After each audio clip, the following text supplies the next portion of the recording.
Hello, Galaxy. I'm Chris Pirillo. You've tuned into a live edition of the LockerGnome Digital Review, TLDR for short. We're aiming to do these live Monday evenings on my YouTube channel. And I say we because it's not just me. It's a host of other characters from cartoons you may have watched in the past. We have Yogi Bear, Huckleberry Hound, Boo Boo, and the Ranger. That's so everyone's going to be wondering who is who. You're going to have to decide. I'm Boo Boo. Damn it. I'm Boo Boo. These are some fine geeks that would normally hang out on the Twitch stream, which is still going 24/7, courtesy of StreamYard, which is a sponsor of not just this podcast, the broadcasts, also on Twitch, my channel, Chris Pirillo, and MakerDeck, 24/7 making and 3D printing. In fact, speaking of, before we dive deeper, this is my make of potentially the month. So I got invited to a Festivus party, and in doing so, I was like, well, let me watch the episode. And in the episode, George Costanza ends up getting someone gives him, I donated money to a charity in your name, and he got upset. And he said, I'm just going to make my own. So this is the card that he made. A donation has been made in your name to the Human Fund, money for people. So it was a green card with black text. So I basically uploaded the model so anyone can have the Human Fund card printed to give out to people as a gift. So I'm printing like 10 of them or so to give out to the other folks who are coming to the Festivus party. And then, of course, the airing of grievances, feats of strength, etc., as you would expect at a Festivus party. But yeah, this is my recent make. This is the one. Here's the thing. I want to hand them out, and I wonder how many people are actually going to get it. If people are going to have watched the Festivus episode so that it's fresh in their minds versus what is this? I'm like, from the Festivus episode. Yeah. Anyway, so I did a refresher. It's been a while, honestly. I wasn't as into Seinfeld as my dad was, but it's something that if it was on, I could easily watch it. It's a comfortable cast of characters for me. I don't know. I just enjoy it. Thank you, everybody, for joining live. The Not Bland Show. Warlord Devon, a.k.a. Fucho the Clown, trying to drop. We don't have the parachute game here, though. I think we did have it over on the Twitch stream, at least for a brief time. But anyway, welcome. Not Bland is a friend of mine, by the way. Oh, great. Shout out to him. Thank you, Goat's friend. So and he's totally not bland. Definitely. I tell you, you couldn't. He's a little salty. Well, I didn't want to speak. I haven't done any licking. Could not, draw any, conclusions one way or the other. I'm just going to have to take your word for it. On my, let's see here, on where I'm pointing now, that's Mystery Goat over here. That's Glendon. Down there is Toxic Doom, aka Brad, and down there is Will the Gamer. So that's how I'm in the top row for once. Well, it's a good place. Moving up in the world. I know, right? I think I could actually toggle on the names at some point. I don't know if I'm going to keep them on all the time because it kind of adds to, oh, this is this person, that's this person. But because we're not going to necessarily reproduce these shows the same way. So I want to try to keep the feeds as clean as possible. So in these podcasts, we're just going to show what we've picked up this week, have general discussions in and around tech and geekiness. We'll have, a show and tell, and then roll into greater discussion. Hopefully you'll be able to learn a thing or two. And if not, well, hopefully you'll have fun along the way. So I'll start by showing the thing that I picked up this week, and then we'll roll into full on podcast mode. Although this is not something that I bought. I showcased it in the social feed the other day. I have a friend, and let me say, and I think Goat even commented on my post on X saying, well, you need friends Twitter. Like that. Twitter. I hate saying Twitter now. See, he's already flipped over. Just let him go. It's X. He fought the good fight, but he gave up. It's okay. I give him Twitter to me. So someone, I'm not going to name names, ended up gifting, to Jedi, because Jedi said she wanted it, even though I know she didn't say she wanted it for herself. The Avengers Tower. Which can you hook me up with this friend, by the way? I wish I could, because man, this is like came from out of the blue and said, hey, how would you like to, we can go to the Lego store. I'll get Jedi any Lego set she wanted. And, we looked around and she saw so many things. And then I mentioned the Avengers Tower and she saw it. She said, that's the one I want. I'm like, are you sure? Because it's like, was she asking for the Avengers Tower for me or for her? Now she has, to her credit, otherwise I would have pushed back harder. She has seen the Avengers. Like we just saw the Marvels together. She's seen all the Marvel films, all the MCU minus the streaming shows she hasn't really watched. But this array of minifigures that the set comes with, sorry about the light reflection, is just outstanding. So she's excited for that. She wants to build it, but I already know that I'm going to be the one building it. And it's going to take a while because I know she has a like we're going through the Lego Advent calendar sets right now. And like, these are little sets that are like this big, and she gets frustrated because she doesn't understand where one thing goes. I'm like, there's zero. What? Hang on. What's the age here? That's an adult set, I believe. Easily an adult set, but what is that an ultimate set? I don't, it's 18 not plus. yes. 18 plus though. Yeah, it's 18 plus. So yeah, Jedi's 9. She's halfway there. So we may have to wait on this one for a few years before it actually gets assembled. Like the Avengers assemble. But yeah, I got lucky. Now the thing I'm going to throw in there, as far as Lego is concerned, I tell everybody this: don't buy Lego sets unless you have a friend who buys them for you. That's my number one tip. It's a great tip. I know it's. I wish you told me this earlier. I know Chris is our friend, so we're just That's Christmas true. is coming. I mean, we're waiting. I can't. I'm not that good of a friend. I don't have. Well, friends Glendon's here. Glendon, hey. Glendon's a friend. Yeah, you Boo Boo. Wait, well, you're not Boo Boo. Oh, The man. ranger over there, Yogi. So actually, to be serious for a second, buy Lego sets when they go on sale. Not all of them go on sale, but specifically this time of year, the holiday season, in and around November, December, they really start to see steep discounts. Walmart, Amazon, and certainly beyond, Target even. And you can sometimes save up to 50% on a Lego set. And given that the prices have only jumped in recent years, this is all the more reason to wait if you can. Now, there are some sets that won't ever go on sale. So, if you see a set that you want, grab it. Like the But Avengers Tower. you never know. When you see, I don't take advantage of them as much as I used to in the past.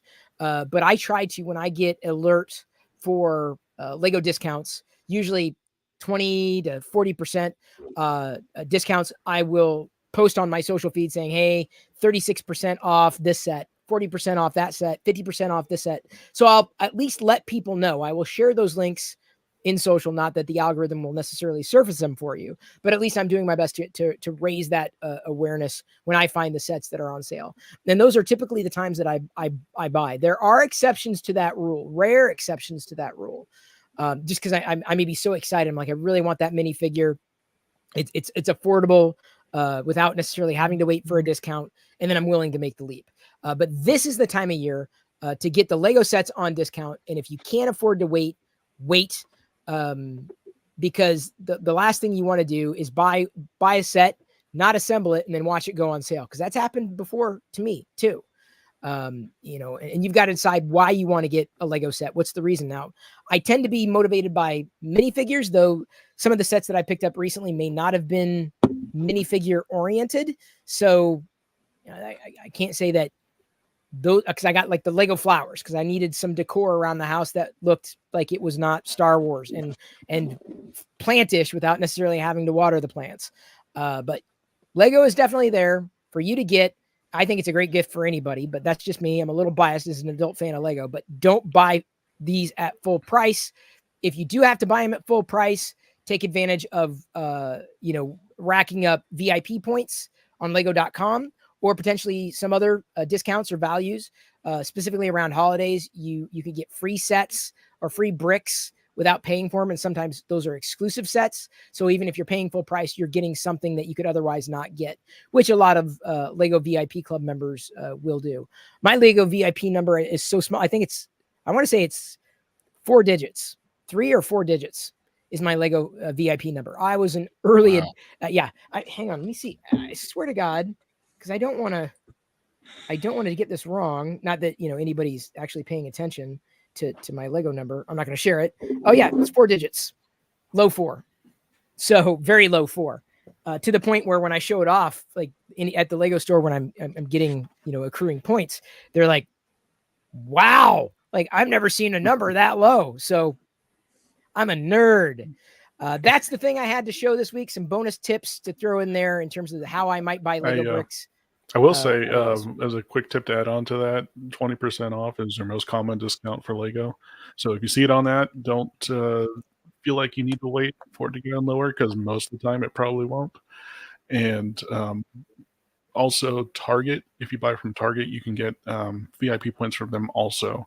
You upload the receipt to lego.com, and you can get, I think it's, if you get like, I forget the amount, how they work it, but it's basically half the amount from buying directly from lego.com.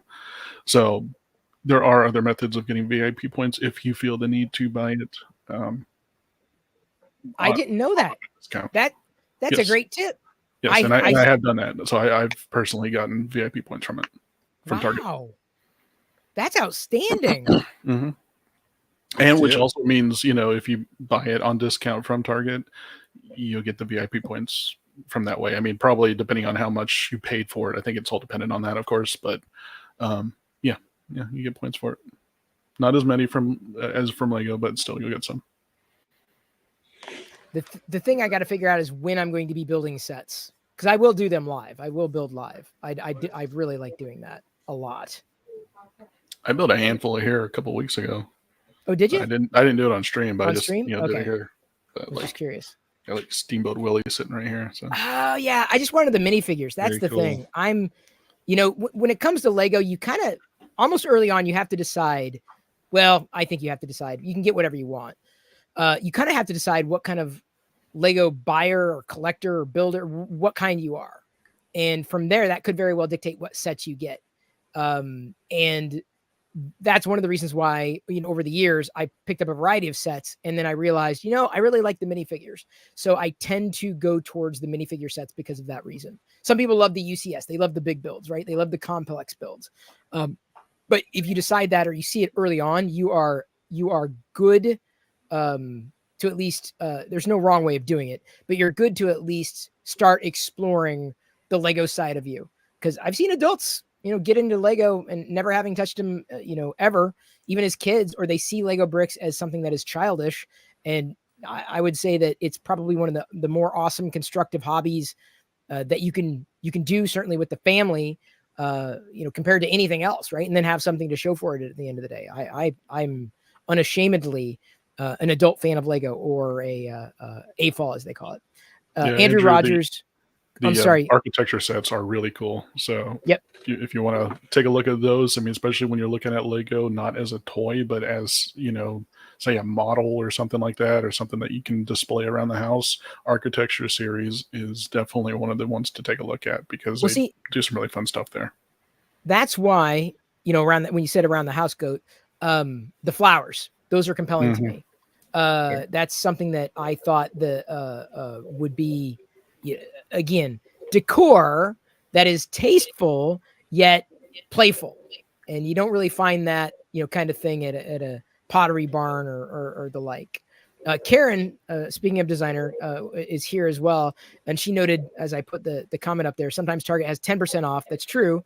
Target gift cards, more ways to save on Lego. I didn't know. Hang on. So Karen, she's a designer. She just I don't know if this is a more recent make, but she's got at least one model that is like a bead organizer that can help you put beads together to have, like, a bracelet or a necklace or whatever. So she's a designer in that way. I didn't know you were into Lego too, Karen. That's nice to know. Now, I'm not going to send you like Lego links and be crazy like that, but just saying. It's nice. It's nice to have you here. Nice to have everybody here tonight. The Not Bland Show, Lego are definitely not toys. They're like model cars, something to display. That's my opinion. That's my belief. Everyone's got their own house and can run it however they see fit. That's the problem with Lego sometimes, is that you run out of room. That's the impediment to doing more sets and sticking to minifigures. That's where I'm at right now. I have no place to put anything. That's a problem. Print more shelves. Yeah. Okay, so let's pop over to Glendon. Glendon, what do you have to showcase this week? This I've show and got tell.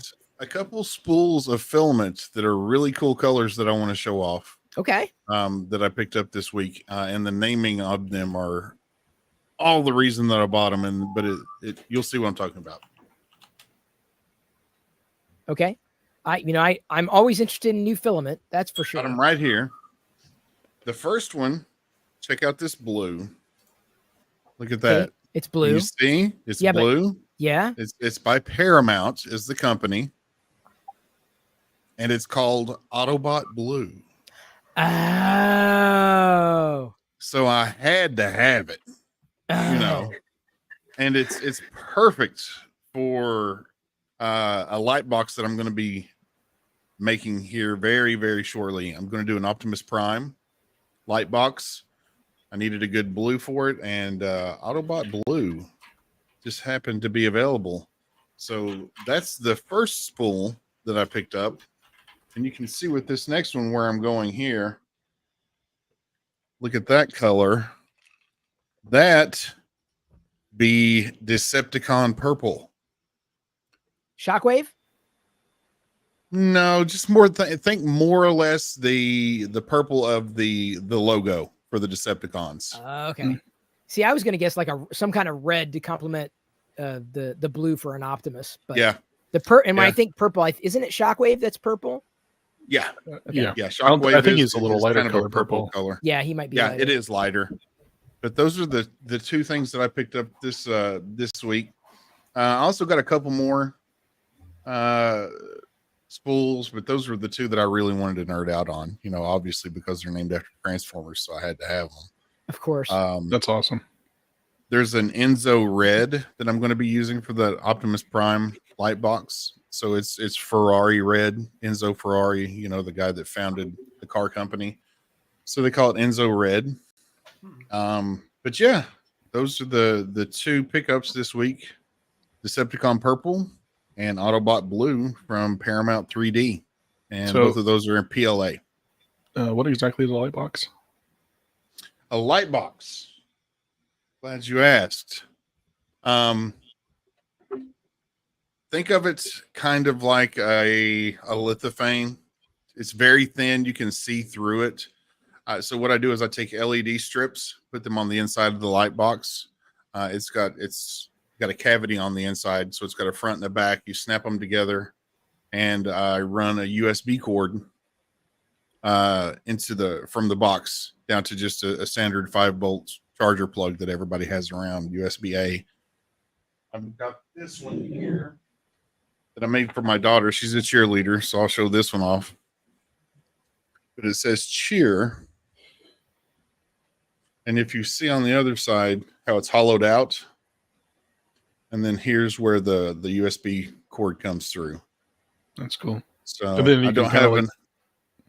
I was gonna say you could seal it if you wanted to, and just kind of. Yeah, you can seal it, and it's got a stand that you can print out for it, or it's on the backing of it. Once you get the back printed out, it's got a cutout, and then like the little teeth where you can hang it up on a wall to like a tack or a nail or something like that. Mm-hmm.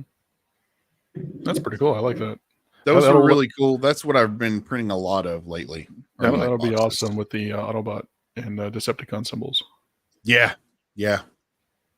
That's my whole point in buying all those colors, because my arcade that I have, I'm going to get it moved up into this next room too from the garage. It's Transformers themed, so I'm going to have these lights on opposing sides of the arcade. So that's one side has Optimus and one side has Megatron, so they'll have the corresponding lights. That's going to be everyone your new needs backdrop. something. Yeah, in the other room. Yeah, that'll be your backdrop here. Oh, I don't know about here. This one's pretty set in stone. You can move everything, your whole setup over there. Again? Mm-hmm. Yeah. It'll be worth it. Yep. Could do it. You could try. I could try. But that's probably not going to happen. Jesus, Brad. Sorry. Hold up that mug again. Look at that. I don't think that's the angle that we're seeing. Glendon made mention of this too. Brad hasn't been feeling well. No. My He's God. been shrinking. The Yeah, incredible this is shrinking actually nerd a over normal here. 16-ounce cup. Okay, wait, what is it? What does the mug say on it? What is Just a wee little boy. My God, So- what the hell? Says when you're out of Schlitz, you're out of beer. A Schlitz beer mug. I found this at a thrift store for like $10. Holds a half gallon. Oh my God! It's like I had the I filled it up tonight to see how much it would hold, and it's a half gallon. It's from the 70s, apparently. Wow. Well, So Schlitz. everybody hold on. Brad's drinking a half gallon of beer tonight. Hopefully that's not an Imperial Schlitz. Otherwise, you're gonna be getting slithered. Slizzard? What was the word? Gonna be in a Schlitz. That is a really good beer, Chris. It is very, dude. This beer is not great, but speaking of words, did you know that Riz is a word? Have you heard of this? Riz, apparently, No. none of you really. A millennial Riz, thing. I think it talks. It Or speaks to Gen- charisma. This is the word of the year. Riz. Oh, I've heard it. Mm. I literally heard it recently on a podcast because I think they have a daughter or something, and they heard it recently also and used it ironically as they were doing their podcast, and that was the first time I heard that. Riz. Short. I love new words. I just don't know how I'm going to work it into a conversation. It's not necessarily a word. It's just a shortening of a word. But, oh, what? Okay, wait. What's it short for? Well, you're saying charisma, right? So. Oh, Riz, charisma. Ah, okay. Look at Goat It's with slang. the big brain. Okay. Slang is all it is. Goat's brain is bigger than Brad's mug. Try saying that 5 times fast. Sorry, Stein, as it's Silver just Sunbeam Stein. said. It's a Yeah. Stein. It Stein. is, this would be a Huge. Stein. I thought my Win cup Brad was Stein's money. Mm-hmm. Sorry. Did Yeah, you I'll see if I apologize can find a for that bigger one. reference, Goat? Don't apologize. I'll Never see if I can find a apologize on the bigger show. one. All right, Glendon, good luck. I definitely look forward to that. I haven't done really any light boxes, and it's been ages since I did a lithophane. I'm kind of skating in between. I haven't even started this week's Play Action Toys yet because I've been printing off the gift cards for the money fund or the human fund. Sorry. All right. While we're on the top row, Goat, what do you have for us this week, if anything? If anything, if nothing, don't feel pressured. All right. Well, I got something I can show. Okay. Off, which is Inevitably, I see, want we're you to nerds. feel pressured, Goat. But here's the thing: like inevitably, we're going to have something in and around us to be able to say, "Oh, here's something I haven't shown." Like, here, let me show this. So I've mentioned I spend way too much money and buying these stupid Star Trek ships. I've mentioned it before. I got stuff hanging around here from a company that's now defunct called Eagle Moss. There's another company that has bought up their stock and has been reselling it. So I've been buying up a bunch of crap because if I don't, it'll go away forever. And then it'll be hundreds of dollars on eBay, which it already is. But so they also came out with, some larger versions of some of these ships. And one of them that I really wanted to get was Deep Space Nine. So I can show you right here as a quick unboxing. Ooh, an unboxing live. Yeah. Wow, we're doing this live. Mm-hmm. The anticipation is killing me. I know, right?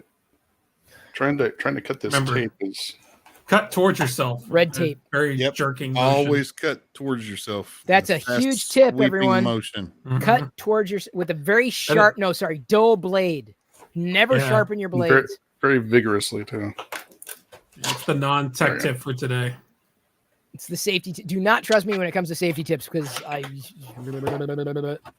So anyway, this is the size of the box right here. Okay. Just kind of gives you an idea. And I have Terok Nor, yeah. I guess we can call it that. I was trying to think. No, Impact. No, it's not. I have a smaller version of it, but which is sitting right here too. This is the first time I looked at the larger version. Holy crap, this thing's huge. How big do they go? I mean, this is probably about as big as I get. Did they go Brad mug size? Brad Stein size? They actually do.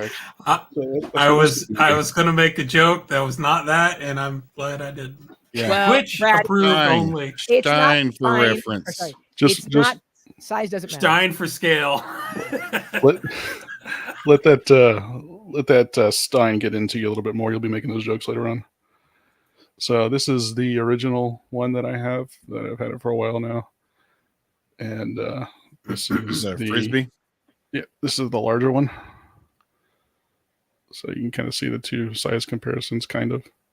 Is the level of detail the same on those? Should be a little greater on here. I mean, you can kind of see the same things on both of them, but you can see them in a much larger size. I'll try to get closer to the camera here, but so you can see the detail there on. But anyway, as a huge Star Trek fan, I like the ships are one of my favorite things on here, and so I've just been collecting them. This is the first time in any of the model collectors series. You know how they've been putting out ships for decades, but this is really the first time where they've been putting out all of the ships. They went and got scans and stuff of all the weird, not only just all the alien ships, but even some of the weird Federation ships that have only been seen very briefly on screen. I don't have any of them nearby, but ones that they were just kit botched together because they needed like a bunch of destroyed ships. So they just took models of off the shelf Enterprise ships and stuff like that, threw them together in weird configurations, and then put them off screen, burning and destroyed, and was like, you can kind of see them, but not really. And so they've made models of all those weird little ships like that. So the attention to detail that they've done in all this has been pretty amazing. Like I said, unfortunately, they did go out of business, but that is because of not quite sure. Like it's some weird practices involving I don't even know, to be perfectly honest. Okay. I can't quite explain it. But anyway, they did go out of business. You can still buy some of this stuff for relatively cheaper prices. They're still a little bit more expensive than they would have been otherwise. But Master Replicas is a place to get them if anyone's interested. There's also another website, Real Merch. Both of them are in the UK. So it involves shipping and stuff. But I mean, they also do other stuff too. Master Replica's got contracts to do Doctor Who, Stargate, Alien, the Orville, I believe, and Eagle Moss did that also. They had contracts for all those different sci-fi features. So there's a ton of stuff that they were able to make and put out there. So if you're a big fan of any of this type of collectible stuff, then that's one of the places to go to try to find it. So you can see, like I showed on here, you can see the level of detail that they have on here, and it's like that on all of their products. It looks spectacular, even at a distance. Yeah. Do you have a shelving display yet? All these? I have nowhere to put this. What are you talking about? Yeah, but I see blank walls right behind you, bud. That's what I'm saying. Find space. I don't have room for Lego. You think I got room for this? Oh, I got them. Clearly. I've been putting them in totes, actually. Sorry, not to interrupt anybody. Yeah.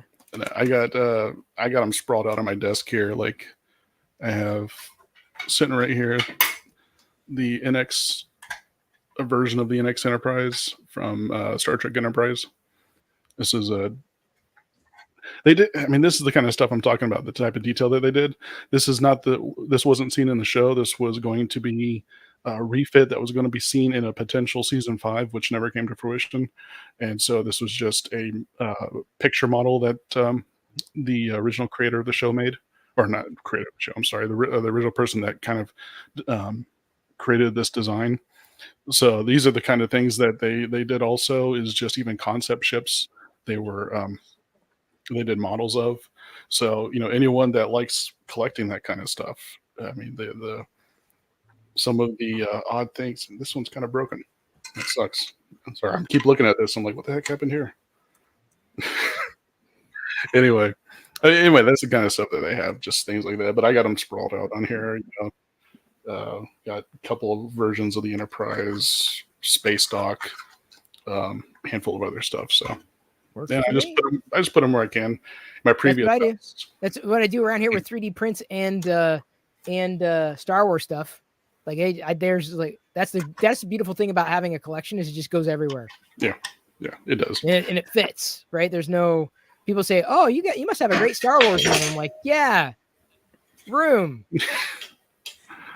I have a Star Sure. Wars house. Yeah. Yes. Let's go with that. Yeah. Yeah. No, actually, It's a room under one roof. Exactly. Huge in room. my old house, I had all this stuff. I had a what was it? A filing cabinet like next to my computer and stuff, and I cleaned off the top of the cabinet, and I just started placing all the ships as I was slowly gathering them. When I was initially buying them, and just put them all there, and then I ran out of room on there, so I started moving them on my desk, and I had another table to the other side of me that I was putting it over there. So, yeah, it's basically just find a place for them as best you can. That works. All right, thank you, Goat. Let's pop to the bottom row. Will, do you have something to showcase this week? Nothing in particular. I do have Okay. some news. Okay. That I just seen here. The Rockstar game series that bring you Red Dead Redemption and Grand Theft Auto. It just finally, I don't know if any of you guys, I know on this stream on Twitch, some people stream some of the older ones, some of the newer ones. But they just released number 6 last, I believe 2015, 2013, somewhere around there was the last release for GTA 5. So 6 has got the official trailer out, and it looks like it's probably expected somewhere in 2025. So I mean, we'll be waiting a little bit, but or at least there's going to be something coming now. So it's a pretty popular series that everybody's City, from what I see. Yep, which is the original one, the first one. Yeah, I just watched it earlier actually. Yeah, I haven't even watched it yet, so it looks cool. It's yeah, you're right. It's in Vice City, and it's modern day, so it's all Florida, man. It's fantastic. Mm-hmm. Well, it looks like you have a couple of GTA fans in the crowd. I only know of it like culturally. I've never GTA'd. Honestly, GTA 5 is the first one that I really got into and really played and actually completed. Before that, the only one I had ever played was the original Vice City, which takes place in the 80s. So I love the 80s. So of course that's going to be something that's going to be drawn to. But it was on a friend of mine's PlayStation, which I didn't know, and I didn't have a PlayStation at all. And so the only little bit I played on it, I was off work for the day and just had nothing to do. So I sat and played. There's a taxi thing you can do in there. So you can just take a taxi and actually do fares and just run around the entire town collecting fares for a taxi. And I put it on, they have different radio stations, and I put it on the NPR station. And I'm not joking. The entire day, I just listened to the GTA NPR station while doing taxi fares. That's all I did. I didn't actually do the real game. And that's about all I played of it until I played GTA 5. Huh. But it was tough. Yeah. GTA 5 is so good. Well, GTA 5 too is one of the first, I think. Yeah, okay, that sounds about right. 2013 for GTA 5. So it was one of the first that brought you such a huge modding community. If anybody's in the modding, and brings you LSPDFR, which is one of the mods for basically allows you to play GTA 5, but in the view of police in GTA 5. There's so many mods out there that are into that. So it was one of the first, I think, that really there's mods for all of them, but the first one that became the game became so popular because of it as well. Obviously, they were one of the top selling. I think I can't even remember. It was something just substantial, huge sales. Like the first couple hours, they were, in the market. But yeah, it's got a huge fan base, and so it's a lot of fun. I know it's not a small game, that's for sure. But it's a good thing to talk about too. Apparently, got chat stirring pretty well. Yeah, my favorite one was probably between Vice City and San Andreas. The soundtracks on them were great because they actually used a lot of real songs. And you can find the full tracks. They're like an hour to an hour and a half long on YouTube. And then they obviously loop in the game.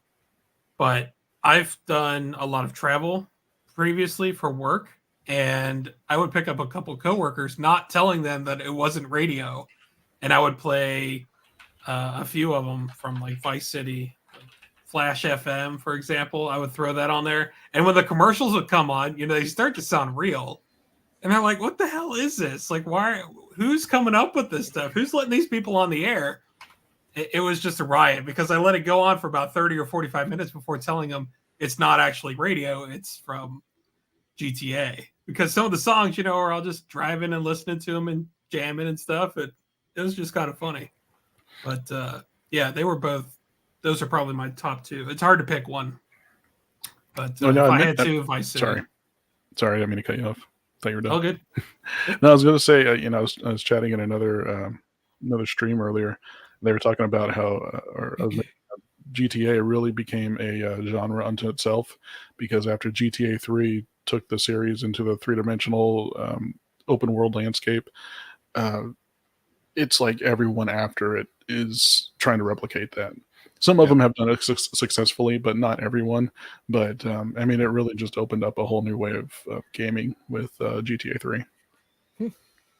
I'm being told that I need to do it. I know. I probably need to do it. I know.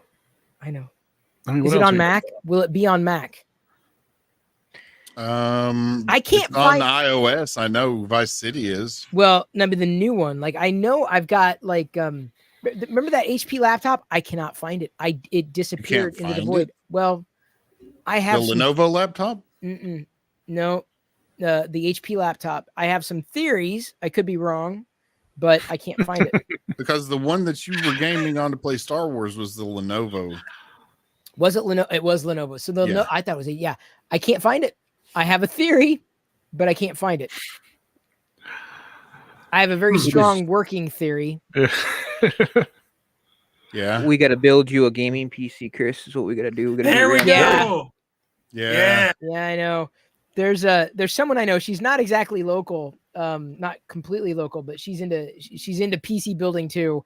I'm like, yeah, but I don't have the parts. I'm like, I can't build a PC out of nothing. Just give me your credit card and I'll take care of your parts. Yeah, because that's what I need to worry about right now. Remember who you're here with, Chris. Friends, loved ones. That's right. Everybody pick a component. It's not a two-way street, apparently, because he won't buy us Lego sets. Yeah. So. No, I can't. Don't go that. That's input only. That's an input port, not input, not I/O. That's just input. Plug into your port there, Chris. I'll take what I can get. I know. I hear you. Trust me. When a friend says, "Hey, I want to take your daughter shopping at a Lego store," you don't say no. Like, no, it's fine. And I'm like, great. She'll have a blast. She will remember it forever. And it's me showing up in a dress. What's that? And it's me showing up in a dress. Yeah, it's like, wait a minute, Daddy. Jedi does not look the same as she has online with your silly selfie series. No, she's not. She looks different. The camera adds, 100 pounds. The lack of the camera adds 100 pounds. It could be. Age, but it was a filter that you had on there. Oh, I live life without filters. That's my problem. All right. So Toxic, do you have anything to showcase this week? Another big Blastoid? No, I don't have another one of him. Still got to find a spot for that, actually. It's fine there. What are you worried about spot? The spot's taken. He's in the middle of the floor. It's a spot. It's a spot. It is a spot. We'll find a spot. A true home. I'll put it that way. It's going to have his own room soon enough. Actually, it might fit under the table. That might be where it goes. Just underneath the table, move the PLA out of there. Anyway, that's not what I'm showing. I showed that multiple times already. This is not new tech. For those of you that are familiar with any of the Xbox Series controllers, the Xbox 360, the One, the 1S, whatever, the standard. Chris is barking. Yeah. What are you doing to the dog, Chris? You guys know that the smaller format the controllers,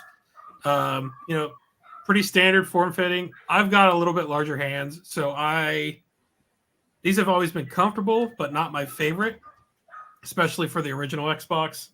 My original favorite controllers were the Dukes. And for those of you that remember these controllers, they were gigantic. People hated them. I loved them. My hands were perfect for them. I had no issues, no qualms with them. Of course, these went by the wayside with the original Xbox because people hated them. Smaller hands, younger kids, whatever it may be. So Hyperkin actually went out and bought the manufacturing tools to remake these. So the PCB boards are similar, but they're not exactly the same for one specific feature.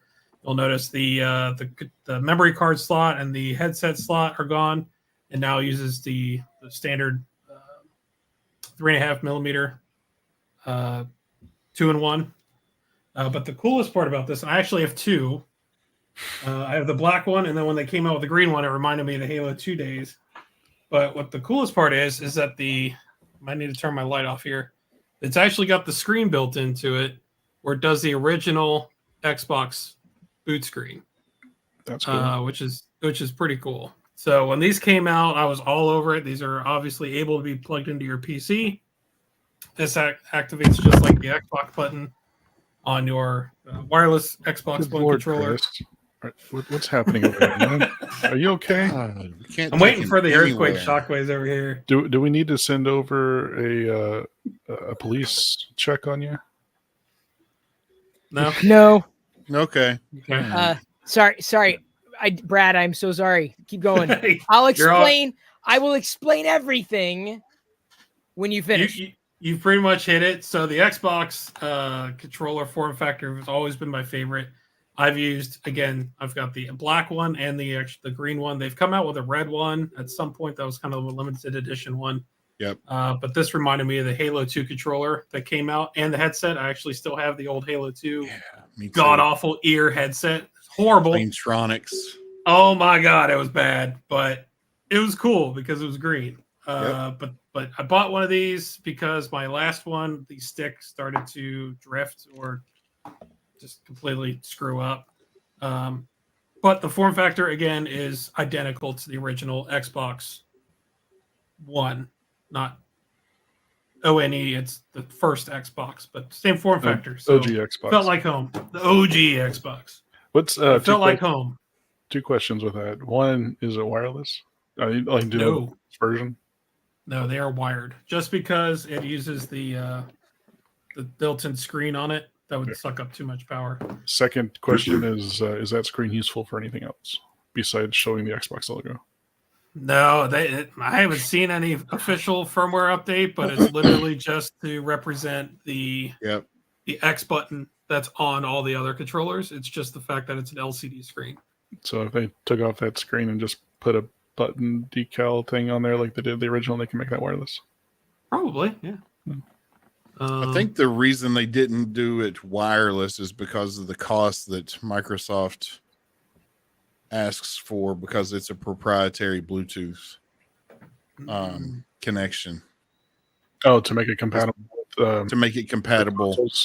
with the consoles. That's why you see a lot of third-party controllers are still wired, is because they don't want to pay that additional cost to be compatible with Xbox. I mean, if you just make a Bluetooth, though, it is compatible with Bluetooth, right? Well, it would be, but not with Bluetooth on the Xbox, because it's a different kind of Bluetooth. Well, I thought signal. I thought they had the Xbox has its own proprietary signal, but then you can also hook up Bluetooth to it. Right, it's got dual band in their controllers because it takes a proprietary just caused an earthquake. Poor Lord. But is something shaking over here? No. Okay. No, it was from earlier. It was just a tremor. Whenever you knocked over the mic earlier. I'm waiting for the shock waves to come. Yeah, okay, so you haven't heard the story yet, but no, Glendon, keep going, because this is I didn't know this about the controller. Yeah. So it's proprietary. If you want your controller to work Bluetooth, it'll do it, right? But not every Bluetooth controller can power on and off the Xbox and has those chat capabilities built into it. Yeah, no, I wasn't thinking of being able to turn it on. I guess, I don't know. I was just thinking you can hook up any Bluetooth compatible controller, and then you can hook up the PlayStation controller to it if you really wanted to, right? To the Xbox? Yeah. No. Really? No. Because that's what I'm saying. If it's like they have their own proprietary signal and they have Bluetooth, right? That's what I thought. Anyway. Right. Yeah, they have both. They have I know you can do regular keyboards. Bluetooth where you can connect it to different devices, but you cannot connect it to a PlayStation. They won't go that far. Yeah, so what sold me was, again, the form factor, right? I got a little bit bigger hands. Again, they're comfortable, but they just feel a little smaller. Whereas the original Duke controller, and for those that aren't familiar with this controller, this came out on launch. This controller design is from 2000, 2001, when they originally announced the console. I remember the controversy around it when they started doing the smaller ones. Yeah, the S-type controller is what it was originally called. The revision was Type S. And when they announced those and they quit making these, I actually went to a local game store and bought a few of these used because I loved them. And I know a lot of people hated them, but for me, they fit in my hand great. And then again, obviously for like retro gaming or going back and playing the old titles, not so much as emulation on the current Xbox series where they're reverse compatibility or backwards compatibility with old Xbox games. But it still does have the white and black buttons. So, I mean, they just duplicate the left and right bumpers, but you know, when the game says press the white button, that's what you do. You press the white. You don't have to remember, well, that's left button, whatever. So anyway, blast from the past, but those are still sold.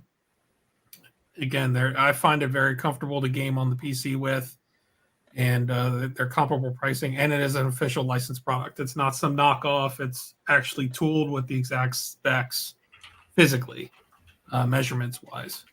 The Xbox Duke controller for the original Xbox. I wish they'd bring those back. That screen, I always liked that screen, and the size of it was just. I mean, compared to like I got one for my computer here. Your standard, and it's just I don't know. I got big hands too, so I don't get that same feeling like you did with those old bigger ones. They were one of a kind. These work fine. Don't get me wrong. Oh yeah, like, they feel great, like the form factor. But I feel like certain times, like my hands are engulfing this whole thing. So I just feel like after a couple hours or something, I don't even play games that much anymore. But after an hour or two, whatever, maybe my hands start to cramp because I'm kind of curled around this thing, and it's big hand problems, I guess. Whatever, like Big Stein problems. Yeah. So on my end, Jet, I needed to pick up her backpack, and so Rocket went nuts, and she shot for the door. And I'm like, okay, something's going on, so I had to do that. And then Rocket would not go back into her bed, so I had to like put her in her bed, and I forgot that I'm tethered. So that's when I knocked the mic over. So if you heard a whole bunch of barking, depending on how well the mic was picking, did you hear a whole bunch of barking? Yeah. Yes. Yeah, and the knocking over and well, the knocking over was separate. Like there was the barking, and then the settling down, and the knocking over happened because I forgot. I almost refer to myself as daddy, like because anytime I'm talking to my daughter, it's always daddy this, daddy that. We all refer to you as daddy too, so it's all right. Well, I'm still not buying you a Lego set, so don't care what you call me. Not on that train. No, definitely not. Hey, Silver Sunbeam, thank you for hanging as long as you did. It's very appreciated. All your support, all around. So, all right. That's a good discussion around deeper than I thought, but always fantastic to flesh this kind of stuff out. I always learn something new, especially when it's a good discussion around nonsense. But it isn't nonsense. I mean, these are decisions that people make, especially when it comes to that kind of thing. Game controllers are. I didn't realize it's so much of a religious turf as they are, but they are. Yeah. I use Xbox myself. Yeah, I've got a Star Wars Xbox, a Darth Vader Xbox controller that I use primarily. And I was mentioning in chat too, I use the Xbox adapters instead of just going through Bluetooth, because supposedly they said it gives better latency on it. So I was like, why not?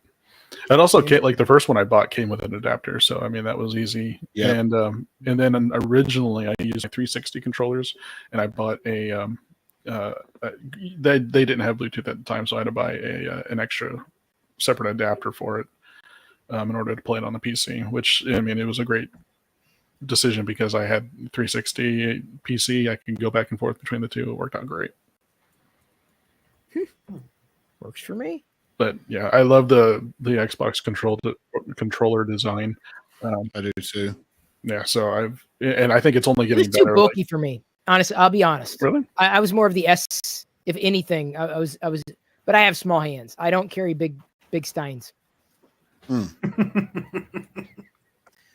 Just big candy corn cups. No, that's not going to happen either. Definitely not going to happen. Yeah, the PlayStation controller format, it's never been my favorite. The Steam controller that they came out with, that one was weird with the touchpad. It was. I have that, but I never got used to playing with it. Yeah, I bought it. You know what? I'm sure a lot of you bought it around the time that they dumped it. It was $10. Yeah. I think same thing with the Steam Link. Maybe an hour. Yeah. I tried it, and I really was like, I want to figure out how to use this, but it was just like, I don't know. The whole touchpad thing was really weird. Yeah. I mean, so another one that's decent is the Switch Pro controller. That one's not bad either. Yeah, it's actually really good. Yeah. I just prefer the Xbox / Pro controller layout with the offset thumbsticks. I don't like them right together like on the Sony's, on the PlayStation. Sorry. I keep thinking like you guys are done, and then you keep on talking. Sorry. Oh, no, good. you're good. We're never done. No, you're not. Never. Especially Chris. Sorry. The PlayStation controllers I actually did get really used to when I was on PS2, and going from that to the 360 felt a little weird. And I was like, I don't know what's going on. But now that I've been using Xbox for so many years now, going back to the PlayStation controller, yeah, it does feel awkward with the button with the analog layout. Yeah, Pretty some sure people still use keyboard and mice. Well, I do game on my computer with a keyboard and mouse. Depending on the game, yeah, I'm doing keyboard and mouse most of the time. Only stuff like games like Assassin's Creed, ones that are designed like that, third-person action adventure type game that is really made for a controller, I'll use a controller for. But most of the time, if I can do a keyboard and mouse, I'm doing keyboard and mouse. I agree. Well, now that we've come to consensus on that, we'll dive into our deeper sets of topics. That was just table stakes here, things that we were talking about, things that we've got recently. One of the things I wanted to cover today, and this is something that is not always top of mind, but for the most part, we face these challenges every time a new, let's say, smartphone comes out or a new tablet. Anytime there's a new product on the horizon that has multiple tiers. And this sometimes is hard for me to remember to accommodate, but not everybody needs a flagship.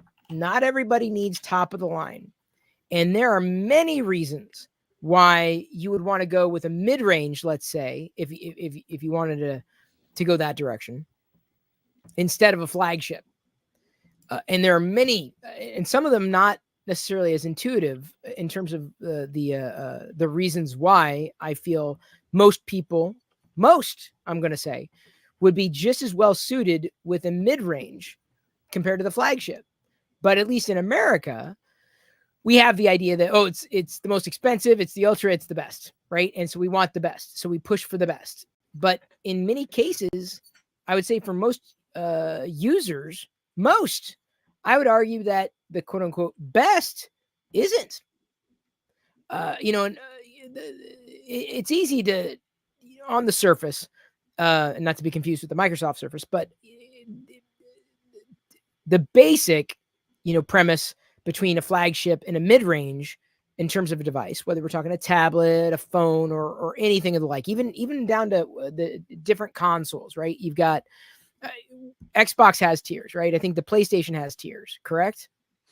PlayStation will have a tier. Okay, year. That's when it's coming. Yes. But Xbox Xbox had tiers. S, Yes. Isn't it? S? Yeah. Series S and X right now for the Xbox. All they need is a Series E, so you can Xbox SEX. You should have all three. It's a three-way right there. It's a menage de, I don't know. Anyway, so what I'm saying is that this is a really good beer. Price. Price is the biggest differentiator, right? You've got a flagship, and I'm not sitting here and saying, hey, don't buy a flagship if you don't want one. I carry a flagship. I'm definitely a flagship kind of guy because this is a primary device that I use when I'm not sitting at the desk. So I want it to be the best experience that I could possibly get. But you can save a huge wad of change by going with a mid-range. And even, let's take a step backwards. Further from that in terms of price, saving on a previous generation, whether it's a previous generation flagship or a previous generation mid-range, and still be okay. And this is where I go back to the idea, this cultural idea that we need to have the best. We need to have the fastest. We need to have the greatest. I don't know if that should be the way that we're thinking, or it shouldn't be the thought that dominates your purchasing decisions.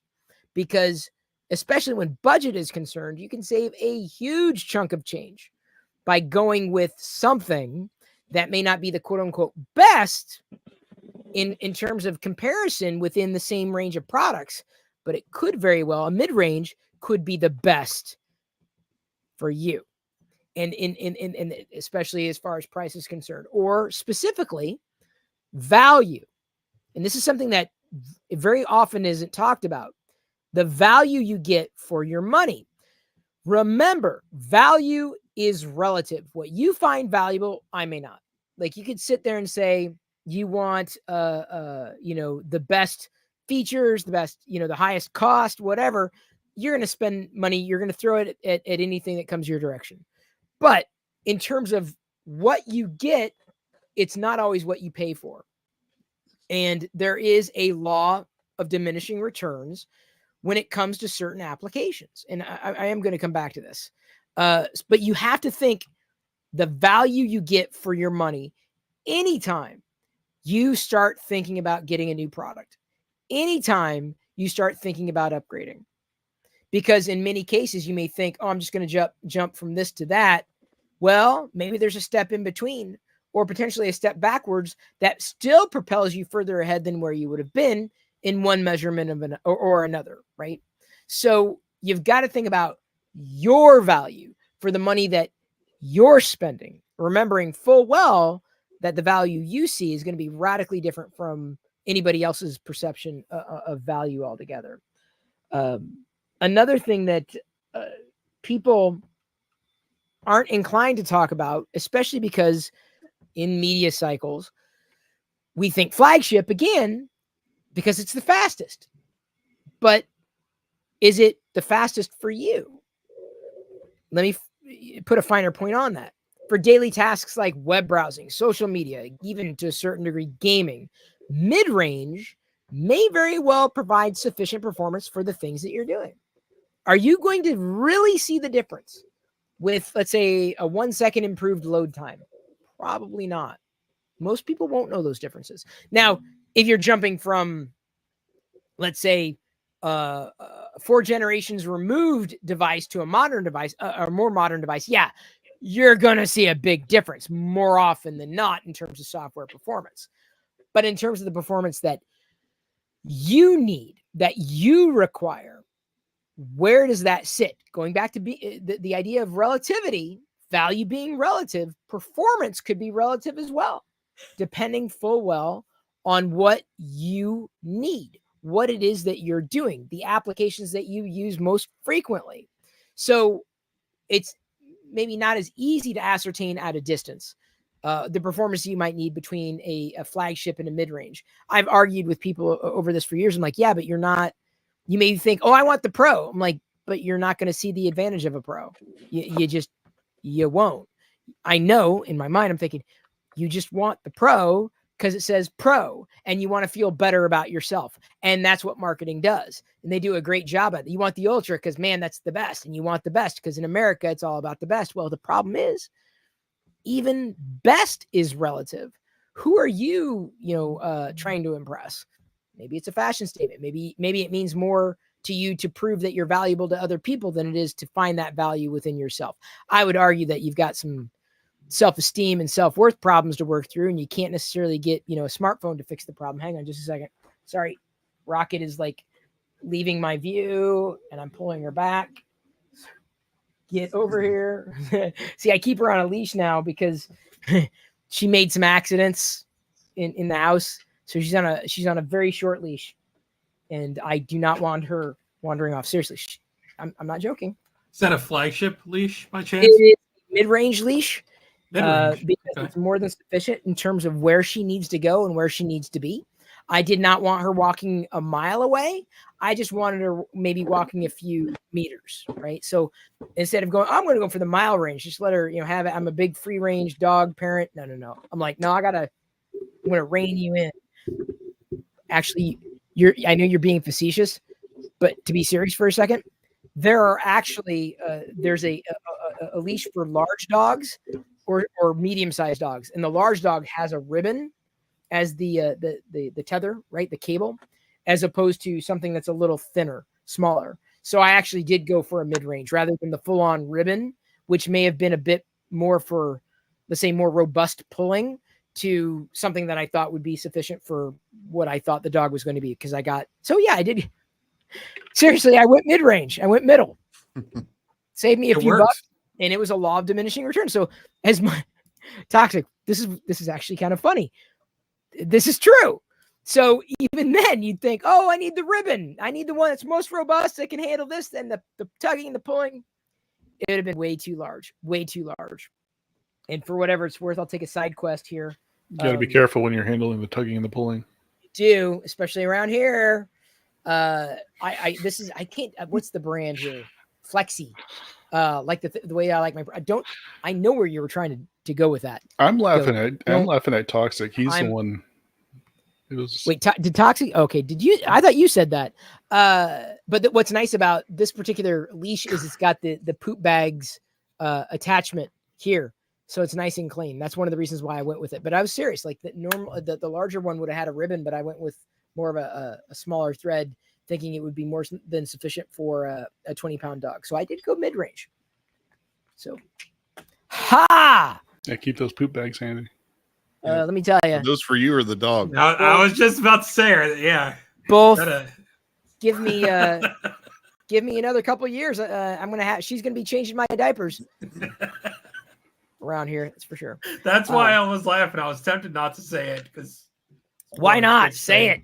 Say it. Thing. It's YouTube. No one's watching anyway. I'm not going to dig into you that much. It's okay. Yeah. Dig. The dog's going to do it anyway. The dog digs all the time. It's what she does. Not really. Although she does have terrier, I believe, in her as a schnauzer. Battery life is to get us back on some degree of a track. Battery life is another reason why you might consider mid-range phones, because it, again, could push you well enough into where you need to be, rather than a device that is pushing tremendous speed, has these amazing features on it. With that could come the cost of battery life, or could come at the cost, or all those things could come at the cost of battery life. That's what I'm trying to say. This is a really good beer. Get another one. You're almost empty. It's not great either. No, 2 beers. No, too far, too much. But battery life is something that you might also consider with a mid-range being good enough, or in some cases better than what you might find in a flagship. And that's apparently one of the bigger features that people look for in devices is battery life. It's never been an issue for me. I've never really made it too much of an issue, but for some, it could be a thing. Camera quality, not everybody is into taking photos.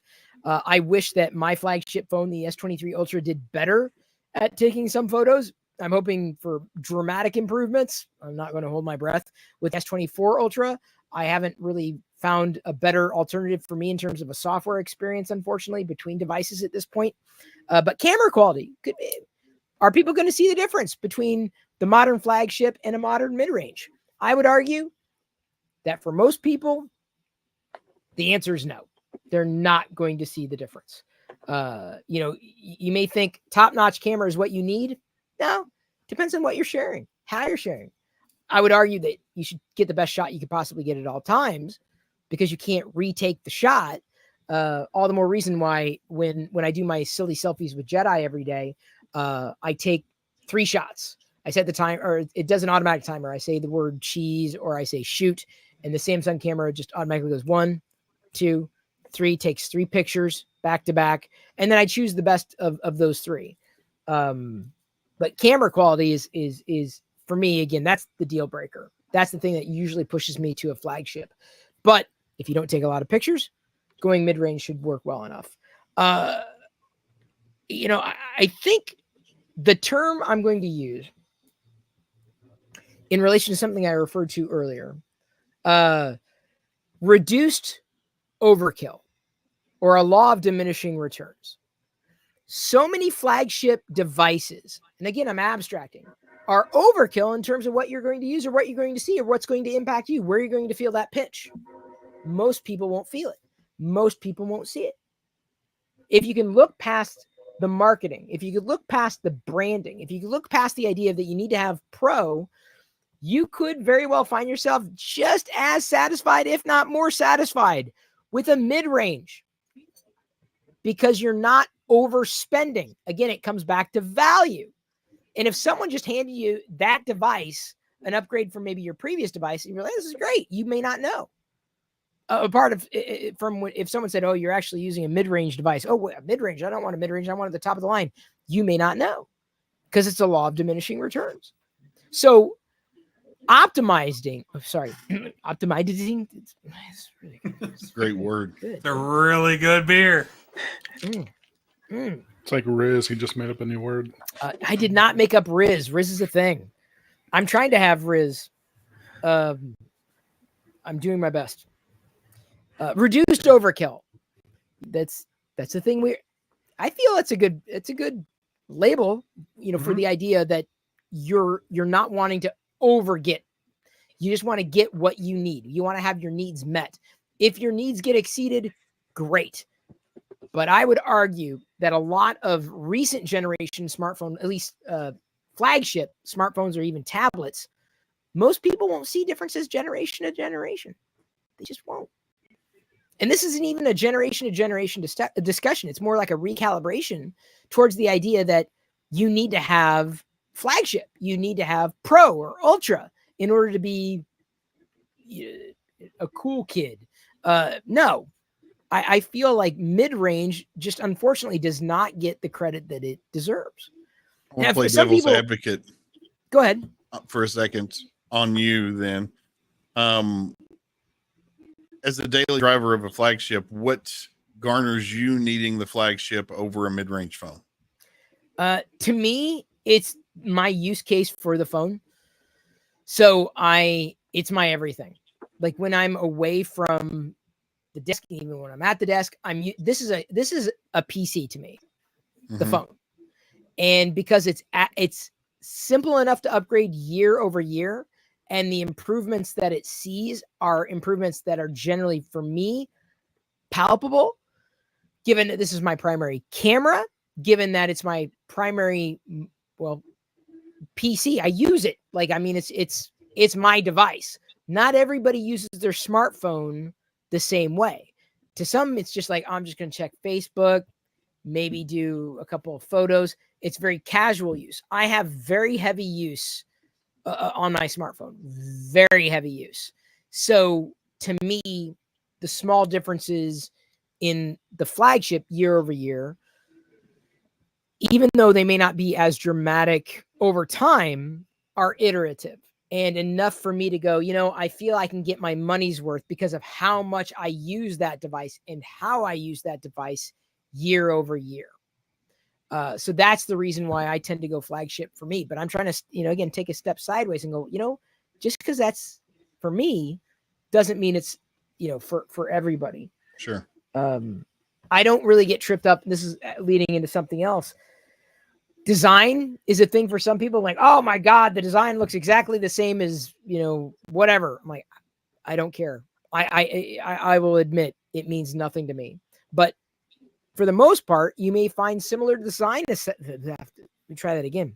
Similar design aesthetics between a flagship and a mid-range.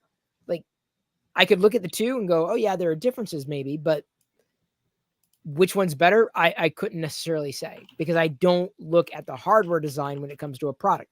You might, but if it doesn't mean as much to you, again, a mid-range may be a viable contender. Save money, have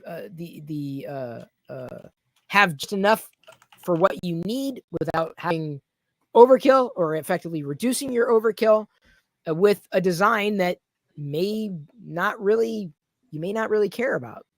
And the last thing I would say, as far as why you might consider a mid-range over, say, a flagship device, and again, this applies to smartphones, tablets, monitors, whatever piece of hardware, whatever service that might be out there, find that sweet spot. With a mid-range, you're not spending as much, right? With a previous gen device, you're not spending as much, right? Well, now, because you haven't spent so much, you're less worried about damage or loss, as opposed to a flagship, right? You're definitely pushing, well, for a flagship smartphone these days, at least over 1,000, way over 900, over 1,000. So when you spend less on something, I would imagine you are. It's not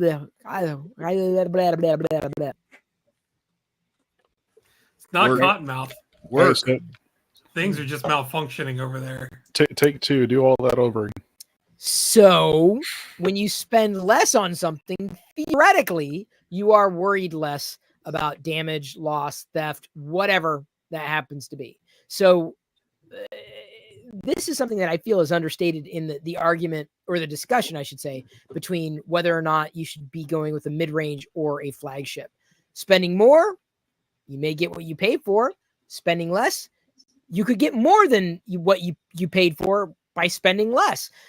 But in the prospect of mid-range, it's less money, less to worry about. I don't work when I have something that may not have cost a lot. I may not care what happens to it, but if I spend a lot on something, I want to take care of it. I got to take care of it because I spent a lot on this thing, whatever that thing happens to be. But I can't imagine you being more worried about spending less money on any one given product. And we've talked around it. I could be abstracting this between smartphones, tablets, computers, components, whatever. But those are my thoughts. Y'all may have some addendum in terms of why one might consider a mid-range over a flagship, or maybe it's not mid-range, maybe it's low range is the wrong phrase to use here, but something that's not a flagship, if I didn't cover it already. No, I feel like it just depends upon your use case scenario. That's what I'm saying. Really? I mean, who am I to say what you don't need and what you do need? I know what my needs are and what my uses are, how much I use the device. That's solely why I pick something up, because unlike you, I don't get a new phone every year. I tend to wait a generation or two before I pick one up. Why? Because I didn't see a big enough upgrade path. And I'll caveat to that, because Glendon's a lot like me. We're more hardware than software. Yeah. So, and I'm going to use this as an use case, then I'll toss it back to you, Glendon. This phone that I have is a Motorola G Power from 2018. This is still my daily driver, mainly because I haven't switched over my S23, which is on Google Fi. Anyway, that said, this phone still does my primary use. Can still text, can still call, web surf, check my emails. Everything still works. $250. Battery still lasts all day long. No qualms with it. The S23 Ultra multitasks a lot faster. Obviously, video and picture quality is much better. But to do that from like the S22 to 23, for example, which I did, there really wasn't that much of a gain for me software-wise, but hardware-wise, I got a much better, higher quality megapixel camera. They kind of nerfed the 8K video recording from 30 FPS down to 24 with high bit rate recording. So that kind of sucks, but those were kind of like my big things because I wanted it for the camera. So more on the hardware side, I think that's where, at least for me, I'm not going to speak for Glennon, but that's where I'm coming from. It's the hardware leaps aren't really there generation to generation anymore. Right. Yeah. I agree 100%. Once I see a feature that is implemented due to better hardware, at that point I'll jump ship, and update or something like that. Whenever I had my iPhone, it was the 12 Pro Max, they didn't offer at that time the True Motion display in the phones. And the biggest reason that I went from the 12 to the newest iPhone is because it's been implemented for 2 generations, that new piece of hardware. And I felt like it was just time for me to go ahead and make the bump, because every other screen that I use in my life is at least 124 hertz refresh rate. So once it was available and I was able to make that upgrade, that was my biggest decision as to why. But yeah, I'm right there with you, Brad. Usually it's the hardware and not the software for me. Yeah. And obviously the more powerful the phone, the more juice you're going to use, the more background apps running, that kind of thing. I mean, this phone, again, I'm going to go back to it. It's the Motorola G Power from 2018. They have made a revision to this phone. It's a budget phone. It was $250 in 2018. The new versions are still $250, $270, depending on where you get them. But they have a 5,000 milliamp battery built into them. They last all day. Now, that said, the S22, 23 Ultras, they're also 5,000 milliamp hour. So, yeah, you're able to get the all-day lifespan out of them. But once you start pushing that 4K, 8K recording, multitasking, video playback, whatever it may be, you're going to be using more of that power. So it theoretically would not last as long as these cheaper phones. So anyway, I'll get off my soapbox, but not a soapbox. This is a conversation. Goat, you had a comment. Oh, it's mostly the same thing as everyone else. I mentioned before that I went from the original Pixel was my first big boy phone, and I went from that to a Pixel 5, and then from the 5, I'm now on to the Samsung Flip 5. So you can see the leaps in generations that I took there. Same thing is that any upgrades are very minimal, so I don't really see the need to upgrade every single generation. The one thing that does really force me to upgrade, though, is the battery life. On the Pixel, Google nerfs the battery. Now I know it's for the protection of the battery life, but it's annoying, and it makes it so if I need to use the phone all day, I can't. I have to have a battery backup with me somehow. I did that on some vacations. If it wasn't for having a battery backup with me, it would not have lasted the day. And even just at work, the minimal that I do on there, I'm listening to podcasts mostly all day on there. And my Pixel 5 was really seeing its life expectancy drop it's usually after 2 years, Google will nerf it. I heard Apple does the same thing with theirs also. So that's really my biggest reason for wanting to try to upgrade, even if it wasn't for the Flip, which really getting me on wanting to get one of those. I probably would have waited another generation, depending on what Pixel would be putting out. I pushed the original Pixel as far as I could until the 5 came out, and it was really something that I could go with, and it felt like the original phones. Google kept doing some weirdness with their designs and stuff like that. That's another thing that puts me off on some of the phones, especially when I was trying to keep with one series, trying to stay with the Pixel family, because I really liked it. And it's the same thing with anything these days. Samsung, Apple, and now the Pixel, you kind of get within an ecosystem and you don't really want to leave it. Thankfully, Google can cross ecosystems pretty easily for the most part, but even still, if I was to sit within the Samsung ecosystem, that's not going to cross very easily over to other Android phones. But where was I going with that? Don't know, but I understood what you're saying. We're following you. Yeah, but I like where you're going. I kind of forgot where I was going with that. Yeah, so are you having a very good beer? He is having a very good beer. If only that was my excuse. Unfortunately, it's not. No, I was keeping with the family. I wanted to stay within that with that series, which is why. So every year I look in to see, okay, what's Google coming out with next in terms of their Pixels.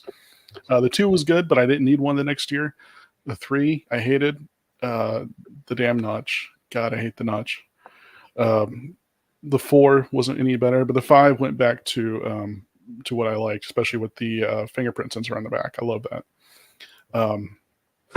And then, as they continued on, still same things. I didn't need a brand new one every single time they came along. So the one thing I am looking for is with this flip. Now, possibly I might look into trying to get the next iteration of it and changing it out with Samsung's trade-in policy. The only reason is because if the policy is as good as it seemed to be for the Flip 5, it might be worth it. It seems like some people are able to trade in the previous generation phone and getting it for like $50. If I can get it for like that, heck yeah, I'm going to trade it in. But if I can't, then I'm probably going to stick with this until either the screen dies on me early or I just really need a new one. I don't know if Samsung nerfs their batteries the way others do. If that's the case, I can't speak to that. Well, if they do, it's really going to suck because the ironic thing is that going from the Pixel 5 with the nerfed battery that wouldn't last all day into the Flip, because of the size of the battery in this thing, because it's a folding, so it's not going to be able to take up the entire length of the phone like the batteries do on most of the candy bar styles. The battery life is on par with my dying Pixel 5. It's not as bad. It will last all day and then some. And even the 5 would last all day at least. It just, if I was going to put any kind of heavy use to it, it really would need a charge by the end of the day. But this one, yeah, most of the time I'll have to charge it at the end of the night to be able to use it into the next day, especially if I'm actually using it and not just listening to audio or something like that. So that's kind of the irony of my thing of wanting to switch or upgrade phones because of the battery life. Well, I upgraded my phone and I got the same battery life, so oh well. But yeah, that's pretty much the same as everyone else. If I try to go stretches without buying a new phone because 1, they're super expensive, and 2, I don't really need every single upgrade that comes along. And as far as flagships go, I don't really need flagships. In fact, the Pixel line has been kind of below the flagship standards, especially as we've gotten into the 4s, 5s, and 6s. Typically. Yeah, and it's been less money too. I got the Pixel 5 for under $800. I think that was brand new. So, and now, everything, the typical price point, it's $1,000 starting at. So I forget where I was going after that too. All good.